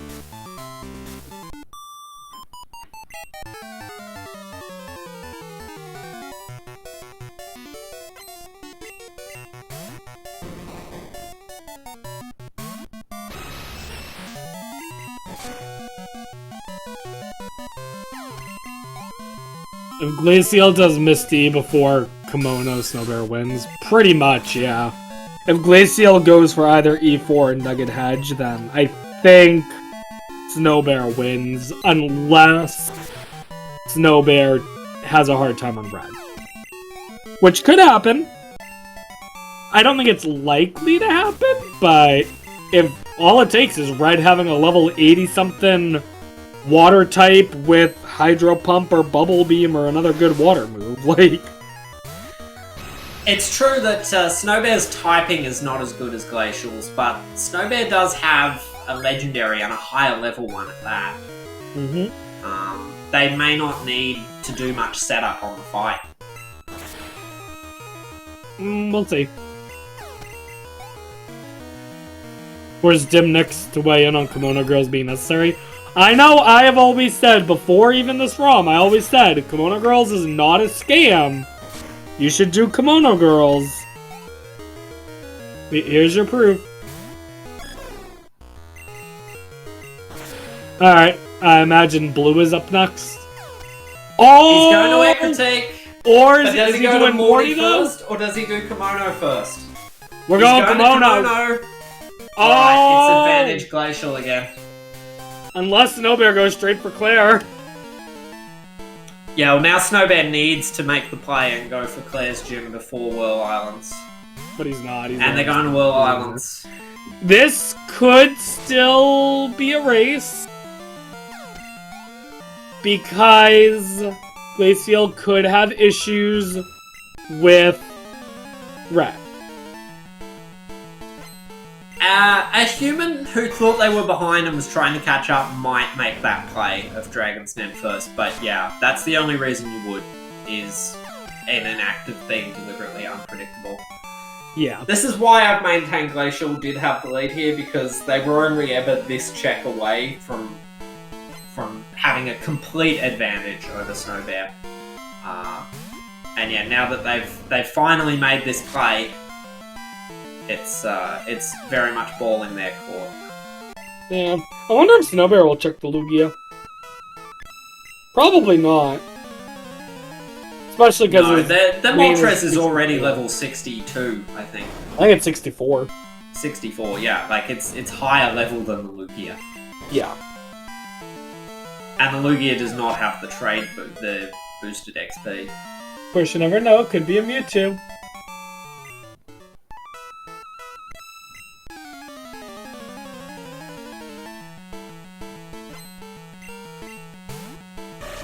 To be fair to Snowbear, Glacial could have skipped Kimono Girls for longer than this. Like, Glacial also could have just as easily done Morty first here. I mean, Morty gives two yeah, they could have fought Morty. They could have done Nugget Bridge, which is 3, but there's the Boulder Badge. They are in go mode. They've collected everything except the machine part, which we know isn't required. Glacial's gonna do some shopping and make their way to Red. Snowbear, meanwhile, gonna go do one more check in Whirl Islands. And then has, I think it's like 4 fights or so before being able to... It's, let's see, ground floor, 1, 2 people up there, and then 5. It's a total of 6. 6. Because there's one trainer in Dragon's Den as well. This could take like 8 minutes then or so. Or this could take like 6 or 8, so... And they have not... Yeah, they're doing the Whirlpool check. Snowbear needs Glaciel to struggle on Red right now. Yeah. This is not a bad play from Snowbear either. You would rather just this one check get the last thing you need, but... actually... Oh, they have Glacier Badge. We just didn't know. Where is Snowbear going? He's doing the other one. The Whirlpool check. Ooh.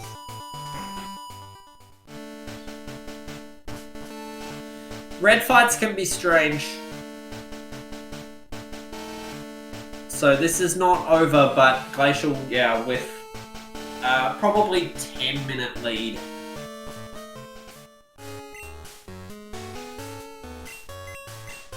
Yeah. But yeah, Ursaring. I mean, Ursaring's a little slow, but it's strong. It's bulky. It has a good move set. It's got a lot of XP. So, but Snowbear is making their way to Claire's gym now, so this will be a close race. We should see Snowbear finish, even if Glacial Mike's done. Well, it depends on if he gets the badge before he's done. Yeah, if he might not know the badge is right there.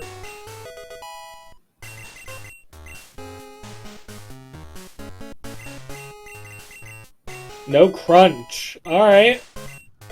Crunch is a special move. For crunch, I always forget that crunch and bite are special. I'm so used to them being all the evolution typings are special. Oh yeah, I know.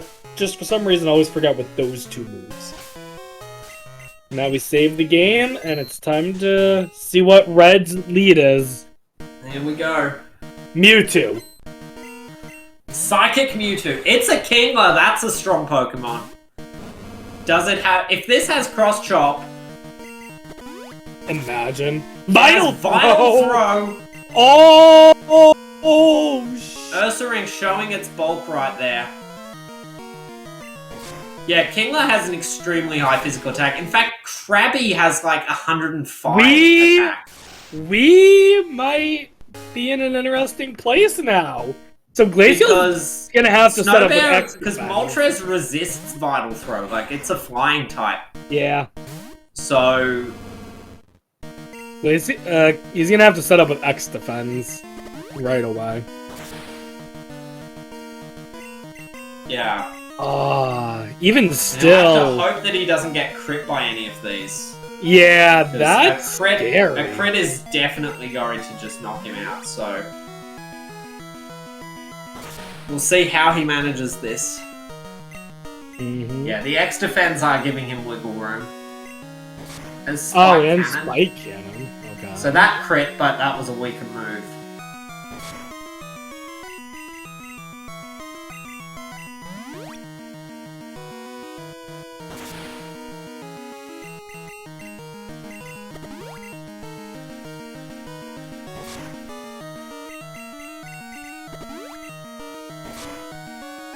Thunder Punch.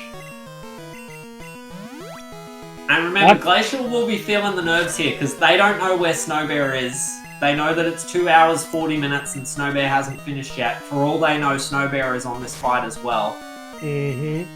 For all they know, like, they probably know that Snowbear got that Boulder Badge on Kimono Girls much earlier than they did, so...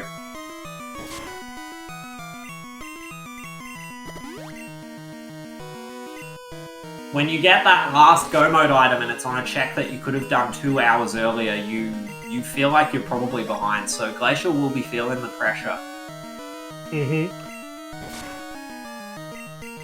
And he's not wrong, because Snowbear is only 2 fights away from Go Mode. Yeah, Glacial's getting a good setup now, though. Yeah, he's not getting led with these Vital Throws, which is important. Well, Kingler stopped using Vital Throw. I don't know why. I don't know if... Does Vital Throw only have like 5 PP, or...? I think it's more than that. Well, I don't know why the Kingler stopped using them. Maybe because of the X defense. Maybe?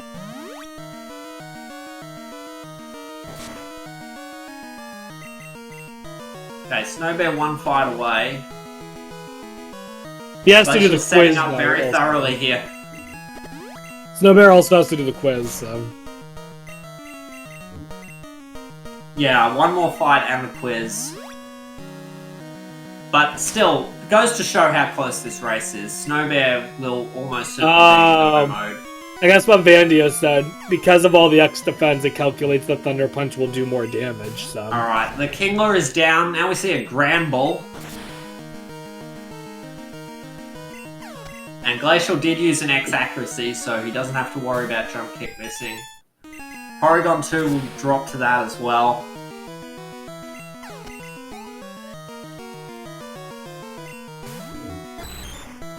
Ooh. No, that's fine.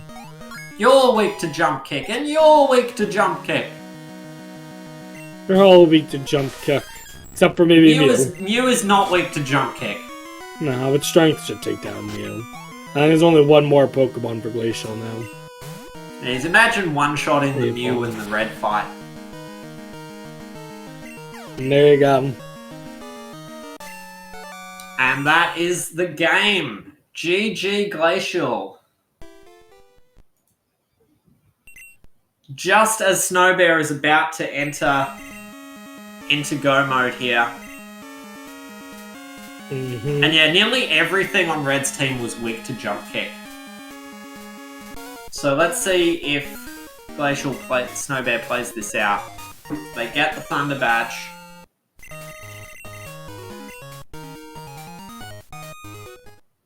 And I hope Glaciel will be able to join us for the run, for an interview. Do I need to do anything to get him in? No, it should be automatic. And Snowbear has already said GG in the race chat. So a good sport from Snowbear as always. An absolutely fantastic race. But yeah, it looks like Snowbear is going to play it out, which is always good to see. So, are we going to have to inform Snowbear that if he didn't do Morty, he might have won? Glaciel, welcome in. GG, that was an amazing race. Oh my god, I won. That was close. So, Snowbear is currently biking to red. Basically, Snowbear had got to go mode at the point that you finished. So you were ahead for basically the entire race. You had a pretty good lead, and then you skipped Kimono Girls. Yeah. And so we spent the last 2 hours of the race basically saying Glaciel is in the lead if they do the Kimono Girls check at some point. Oh, man. And you kept not doing it. And so right at the end, we thought, because Snowbear went to Erica, Snowbear was and we knew that Erica was going to give the Glacier Badge, and we knew that Glacier Badge would lead to the Thunder Badge in Dragon's Den. So if you were starting to make meme plays like doing Misty's, doing Nugget Bridge before the Kimono Girls check, Snowbear would have pulled ahead of you. And then luckily you went and did the Kimono Girls check basically just in time. Yeah, I thought about it, because I thought, okay, well, I'm down to 1, so the solo checks are a little bit better now. I can go do Misty's, that's 3, and everything else is like 1, but Mahogany as a whole is also 3, so let's go do that first. You mean Ecritique? Yes, Ecritique, I'm sorry. Yeah. Well, yeah, that was the other thing. You could have done Morty's gym before the Kimono Girls check and wasted time, but luckily you did Kimono Girls first. Yeah. Honestly, if you did Morty first, you might have lost if you did Morty first. You've managed to beat Snowbear in the most Snowbear way possible by skipping Morty and maining an Ursaring. Yeah. Also, Kilda is very proud to have come up. Yeah, you can tell him, sure. Okay, so you mained an Ursaring. Right. Snowbear went into the cycling road grass and found an Abra. They caught the Abra and traded it at Goldenrod Mart for a Moltres. Oh, man. And that means that this race was Banjo versus Kazooie.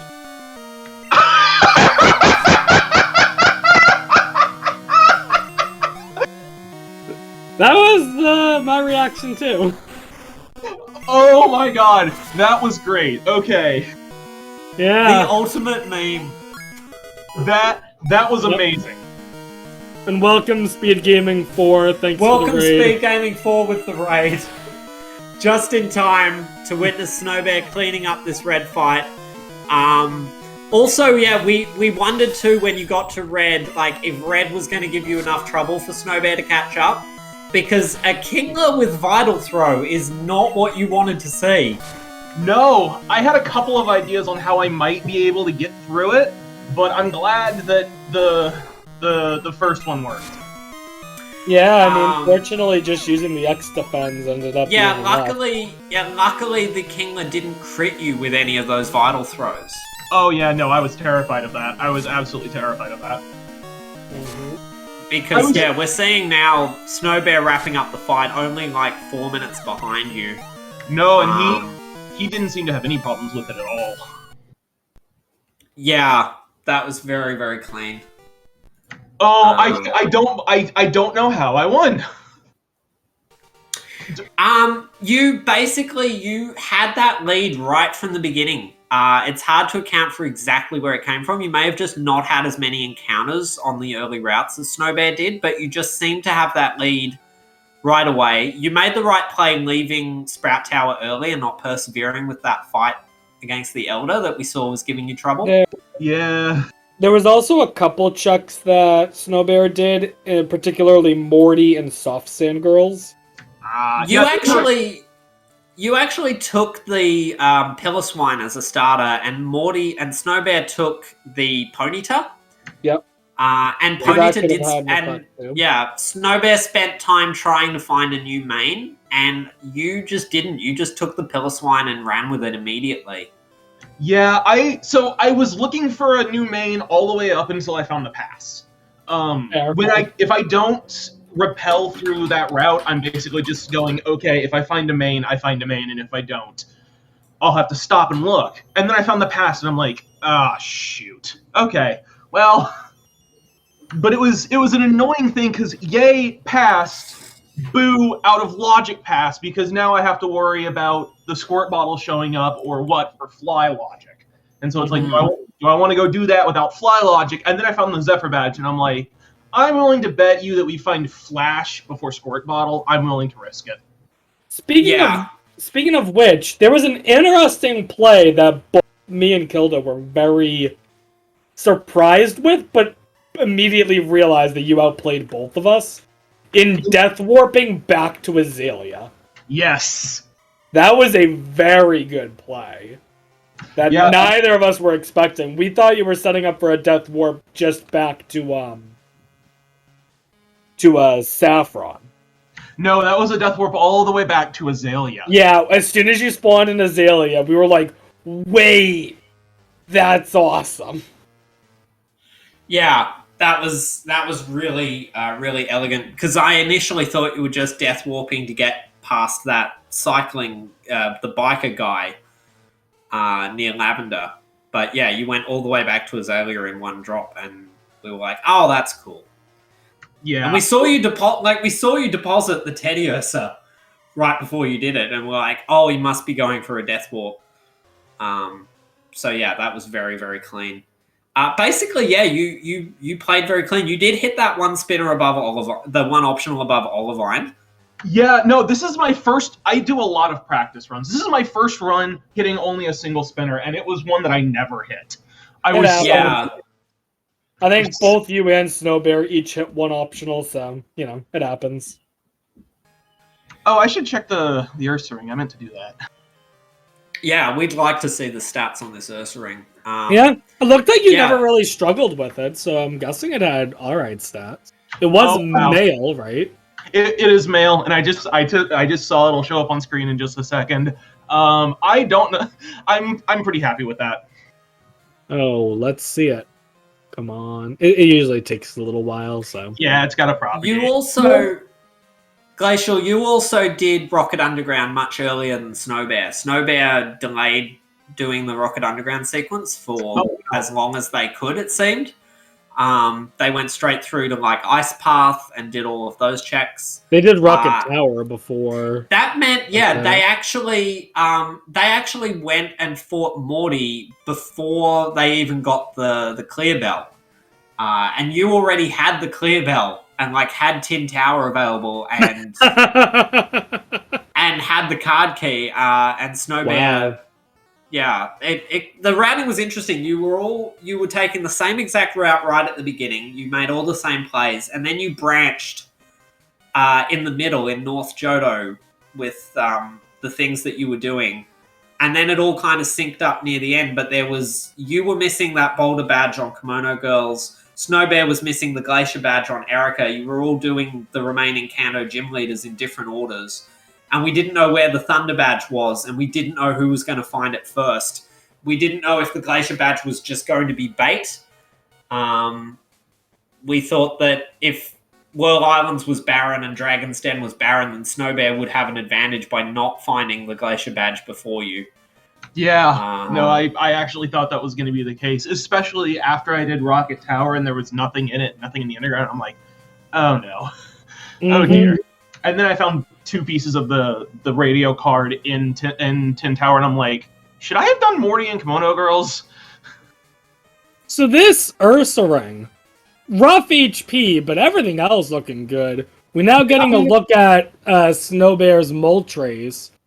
That is unfortunate special DV, but perfect 15 attack on the Moltres. There you go. Yeah, no. 0 speed as well on the Moltres. Both of you, no, you have 0 special. Yeah, 0 speed on the Moltres. I've never noticed the Moltres being slow though. Is Snowbear going to join us for the interview? I'm hope so. not sure. I spent the first hour absolutely bloody terrified I was going to run into a ghost Pokemon. Because I don't know if you guys noticed, but in the entire run, all of my attacks were Normal type, Fighting type, and Rock Slide. Well, Rock Slide will work. Yeah, Rock Slide. Eventually I got Rock Slide, and I'm like, okay, that will do.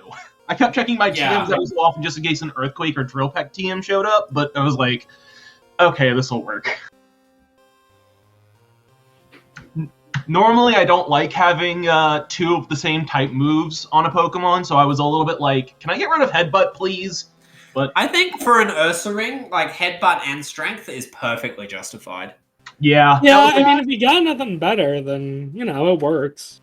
Yeah, especially since it was high-leveled and you already had the Plane badge, so it was boosted further. Oh, I forgot about that. Yeah, I can still remember a run I did where you start the run, you go into Elm's lab, one of the starters was a Taurus, and then Professor Elm's aide gave me the Plane badge. Ooh, nice.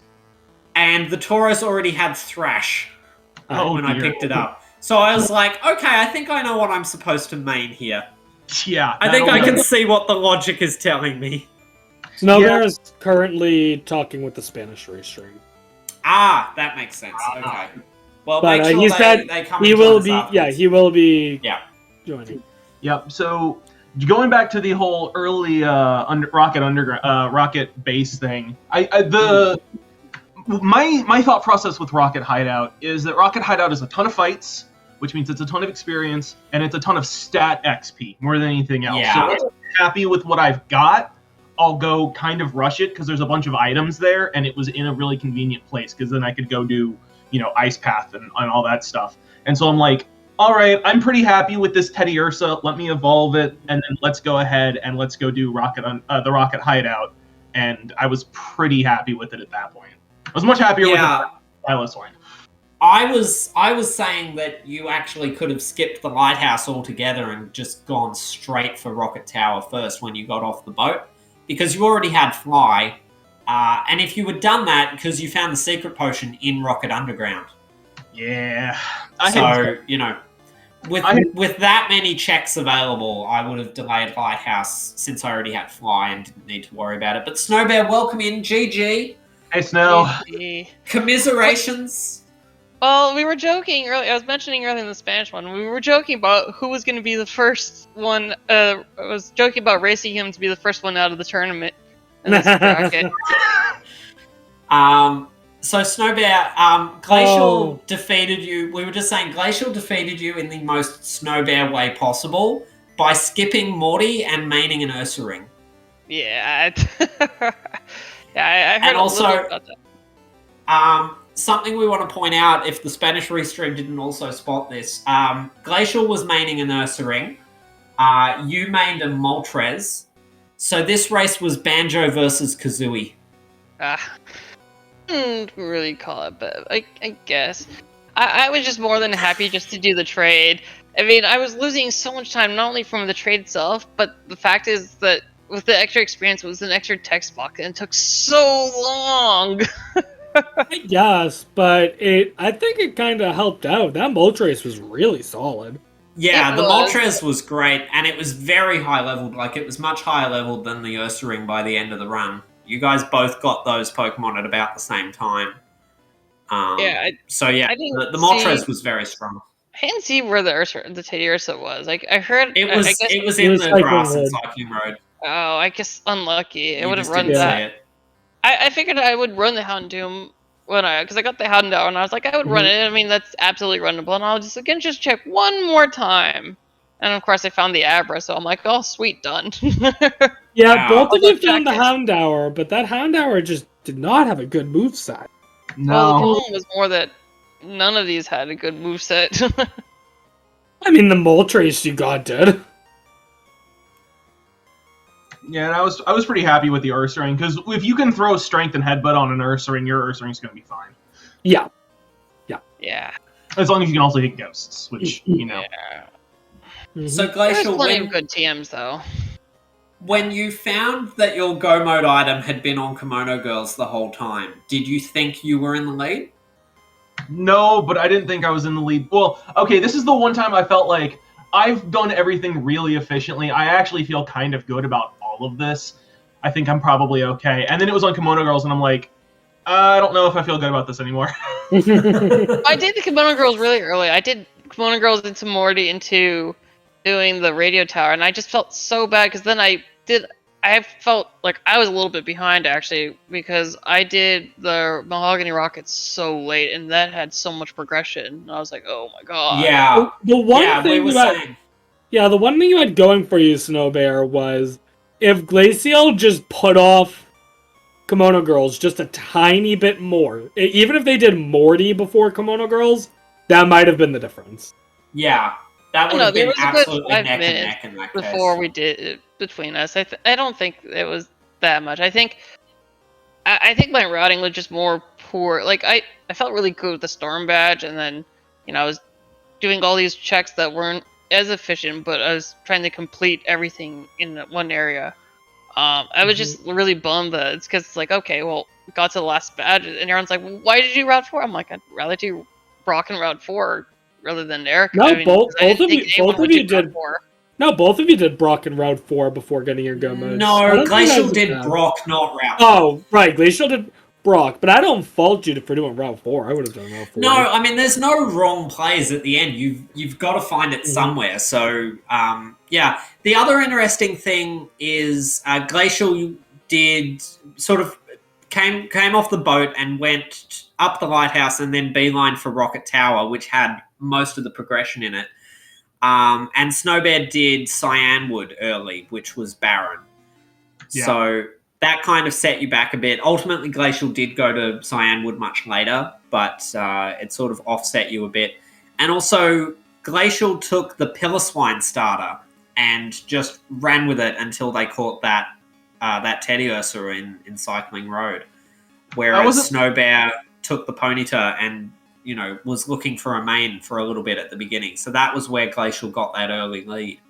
Yeah, I didn't plan on running the Piloswine, and then I ran into a Blissey, and it picked up 2 levels, and I'm like, okay, there's the pass. Let's just go with it.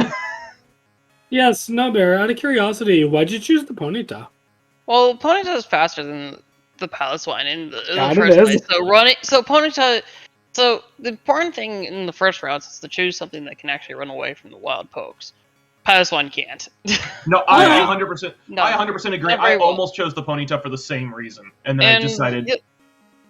And then the other thing is that Ponyta is actually a pretty decent enemy. It's got like 80 attack, and in this case, it even has that flamethrower. I was even thinking about catching it. I was a little bummed I got the Arcanine after Mikey, so it didn't have experience, but because of that, I was able to get the Starmie and Sprout Tower, which was much better. God, that's right. I forgot about the Starmie. Yeah, there was a Starmie with Bubble Beam in Sprout Tower. Oh wow. Bubble which Beam and Snowbear Aurora switched Beam. to. So yeah, that is kind of where Snowbear fell behind at the beginning, was just more main switching, which is not necessarily a bad thing, but it just meant that Glacial had that little progression lead early on, And then when you got the Moltres, we thought, oh, now it's neck and neck again because this Moltres is going to catch up very quickly. And then you did the Komodo Girls check, and Glacial didn't, and we were like, oh, this could potentially destroy it for Glacial. But yeah, ultimately Glacial did that Komodo Girls check just in the nick of time. Thank God. We got so loud when you did that trade, Snowbear, because I'm guessing that you checked the trade before catching the Abra, right? Nope. No? Okay. So you catch the Abra, we're talking like, oh, the Abra's got a decent moveset. It's level 33. What level does it evolve into the Alakazam? Because Alakazam's a good main. And then all of a sudden, we look over and it's like, wait, he's trading it. Wait, he's trading it for a Moltres. And we're like, what? That was... And the Moltres had Earthquake. Moltres had Moltres is a Earthquake. special attacker, but this one, this was a physical Moltres. I checked later and ended up having 15 attack and 1 special. And I was like, my special is way too close to my physical attack for this to be anything decent special-wise. But Moltres has decent physical attack. But the problem is that, I was relying on Bite, because Earthquake Aeroblast is not very much PP. And it's just like, I just need something to just deal with the early mons, because it just a little bit of stuff. And I was surprised at how much was not dying to Bite when I was 20 plus levels above. It was... Yeah, I saw Bite not killing things, and I wasn't surprised. And you taught Spore to the Moltres briefly. Yeah, I thought about it. I was like, okay, well, if anything, Spore is useful for red, because I figured I'm running this to red. There was little chance I was going to switch off something. Although, I kept hoping for that Zapdos, because when it threw Thunder on me, I was scared. It scared the Jeebus out of me. And neither of you checked the Lugia, so we have no idea what it was. I could go back and check now since my game is on, but it wasn't going to make a difference. And at that point, I was like, no, you were already level 64 when you got to Whirl Island, so yeah. But did I find the Silverwing? Yeah. It was relatively early on, actually, so I would imagine you did. Yeah, you both. Yeah, you had the Silverwing. Okay. Whoops. Well, I'm very happy that neither of you main switched, because this was the Banjo v Kazooie race of my dreams, and so I was quite adamant that neither of you main switch after You'll that. probably appreciate what's happening on screen right now, then. I hit an optional going to the Whirl Islands. Glacial hit the optional above Olivine. Oh. Yeah, this was actually, the run that I've done with the least optionals. I've never hit this few optionals before, so I was pretty happy with myself for that. The only optional I hit was the one underneath Pewter City, and that was because I had a bonk. I had the movement for it, but the problem was that I've been working on practicing with stuff with storms and stuff, and it doesn't necessarily show in my movement because I'm just so bad at replicating, but in that case, it was something I had been practicing instead of waiting just to go, and it's just To be fair, that optional is one of the worst optionals. It is hands down the worst. I take that one super careful. I think it's one of the worst. Slow. It's one of the worst that you can genuinely hit. There are some really bad ones that you should never fight, like this spinner in the water here near Whirl who has 6 Pokemon. He is the worst one to hit, but he's easy enough to dodge. But yeah, that one in the grass is just... Yeah, so the 60 was a Clefable. Nothing interesting. Okay. You checked a lot. That's boring. That's the fully evolved form of my favorite Pokemon, so that's pretty cool for me. Clefable's also the first full odds shiny I ever encountered in a bingo race. Oh boy.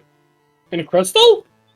Yeah. So it was in Slowpoke World in a bingo race. I just randomly encountered a shiny. I've had three shinies now playing Crystal Randomizer.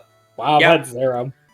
Yeah, I've had a Clefable, I had a Teddiursa, and a Nidoking. Not Crystal Randomizer, but me doing a routing project for Crystal years ago is the only time I legitimately got Pokerus. I've gone, I think, Pokemon once doing bingos when I was really early on, starting on. In And then Crystal, I oh didn't have my a shiny for a god. while. Until I was I- doing a lockout bingo, in which I got a shiny Celebi on the trap pokes. That was wow. glorious. I actually have a shiny Celebi that I got in Pokemon Crystal on the Virtual Console on the 3DS, Nice. which I soft reset for, and got it in only 563 soft resets. You can shiny hunt Only. that one? I didn't know you could shiny hunt that. Yeah, Celebi. you can. It's in the in the version on 3DS on the Virtual Console. It's not I shiny might locked. do It's that just one because I in. It's love just shiny one in Celebi. 8. It's 1 in 8,000.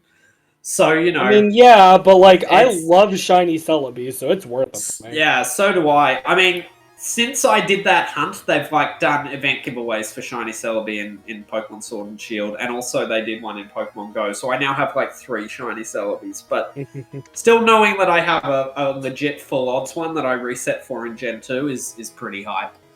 Yeah. But yeah, so now I've gotten a few shinies in Crystal just from playing this randomizer so much.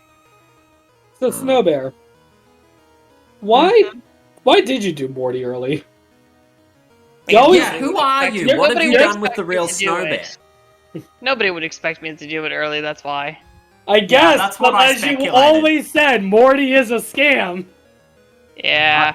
And it Except was. for the last Expect you to. several seeds I've had in these tournaments has been actually required, so I I guess figured. was a scam this time though, unfortunately. Yeah, I was Well- debating flashing my normal scam picture during the race, but I figured that'd be a little bit unprofessional. Well, you got Boulder Badge on Kimono Yeah. Girl, so that's like French vanilla Morty not being a scam.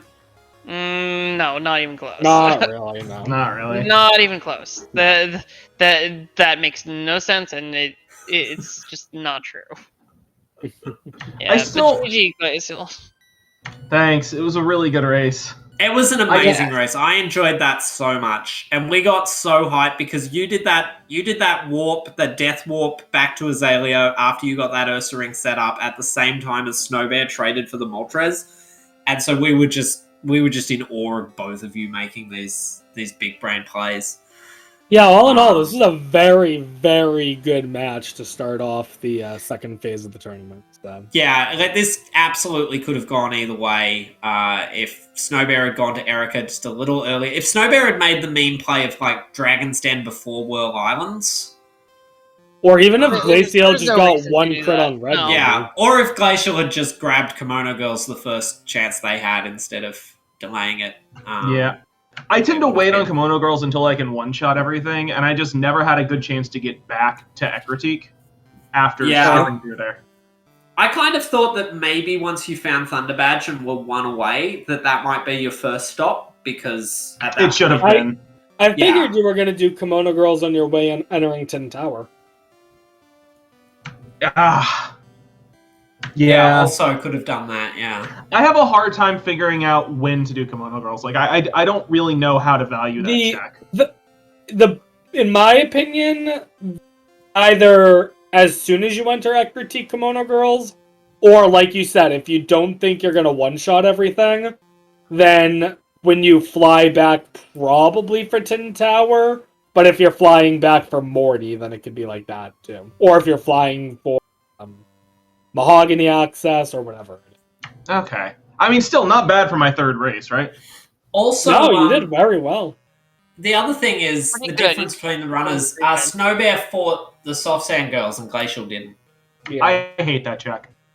Yeah, that you could argue that was the difference right there. That's not. I think in this case he just had better routing, and I think that's generally the kind of thing. I mean, when it gets down to the last checks, it's really anyone's game, and this kind of shows it. And Glacial's, you've improved massively, and so I'm.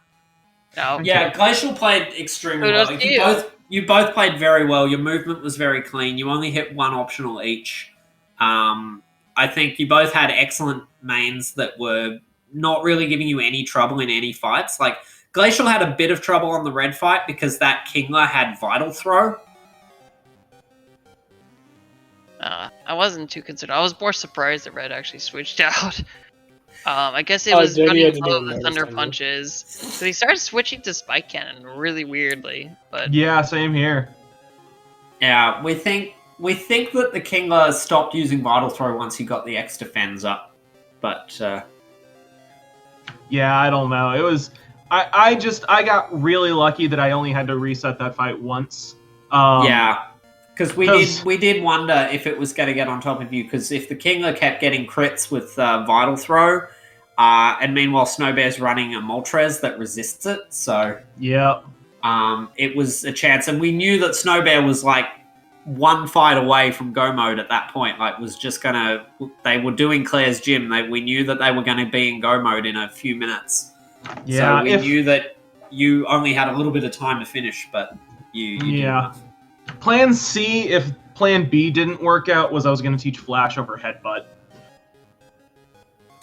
I mean, flash strat. Yeah. Yeah, but Flash you have to strat's remember, always a good unfortunately, thing to though, remember. Vital Throw never misses, so that Oh, wouldn't have been work. That I wouldn't always Oh. forget that one. Yeah, no, it doesn't Actually, I miss would've at the cost of forgotten going that, too. last. That's what it is.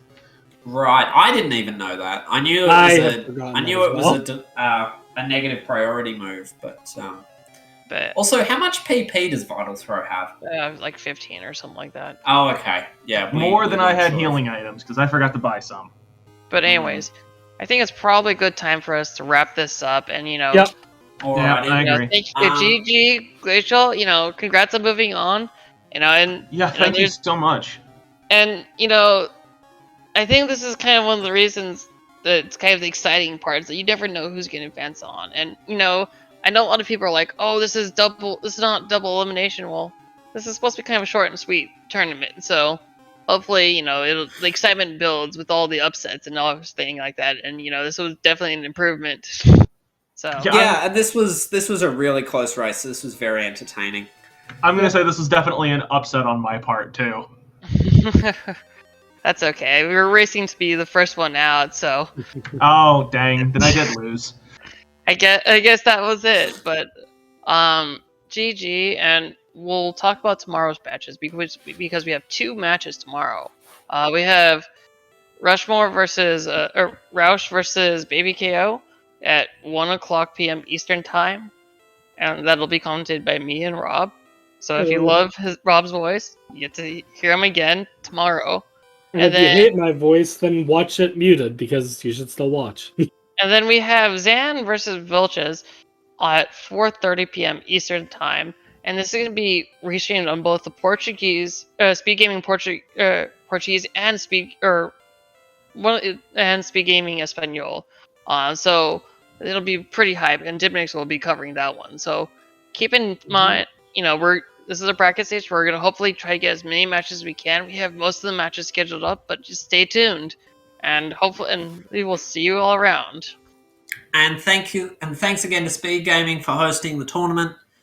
And thank you for giving me the opportunity to commentate. I really enjoyed commentating this one, and I'm looking forward to commentating some more. And yeah, GG again to both the runners. A really great performance. Thanks. Thanks so much for such a good race, Snowbear. All right. Also, You you do. were right. It was Snowbear. I tried. Yeah. Yeah, I realized I was like, okay, I didn't remember which one we were gonna do with the PG Weaver or Glaciel. I actually did put in your name twice because I was like, okay, it's only fair to do it final rather than just that one time.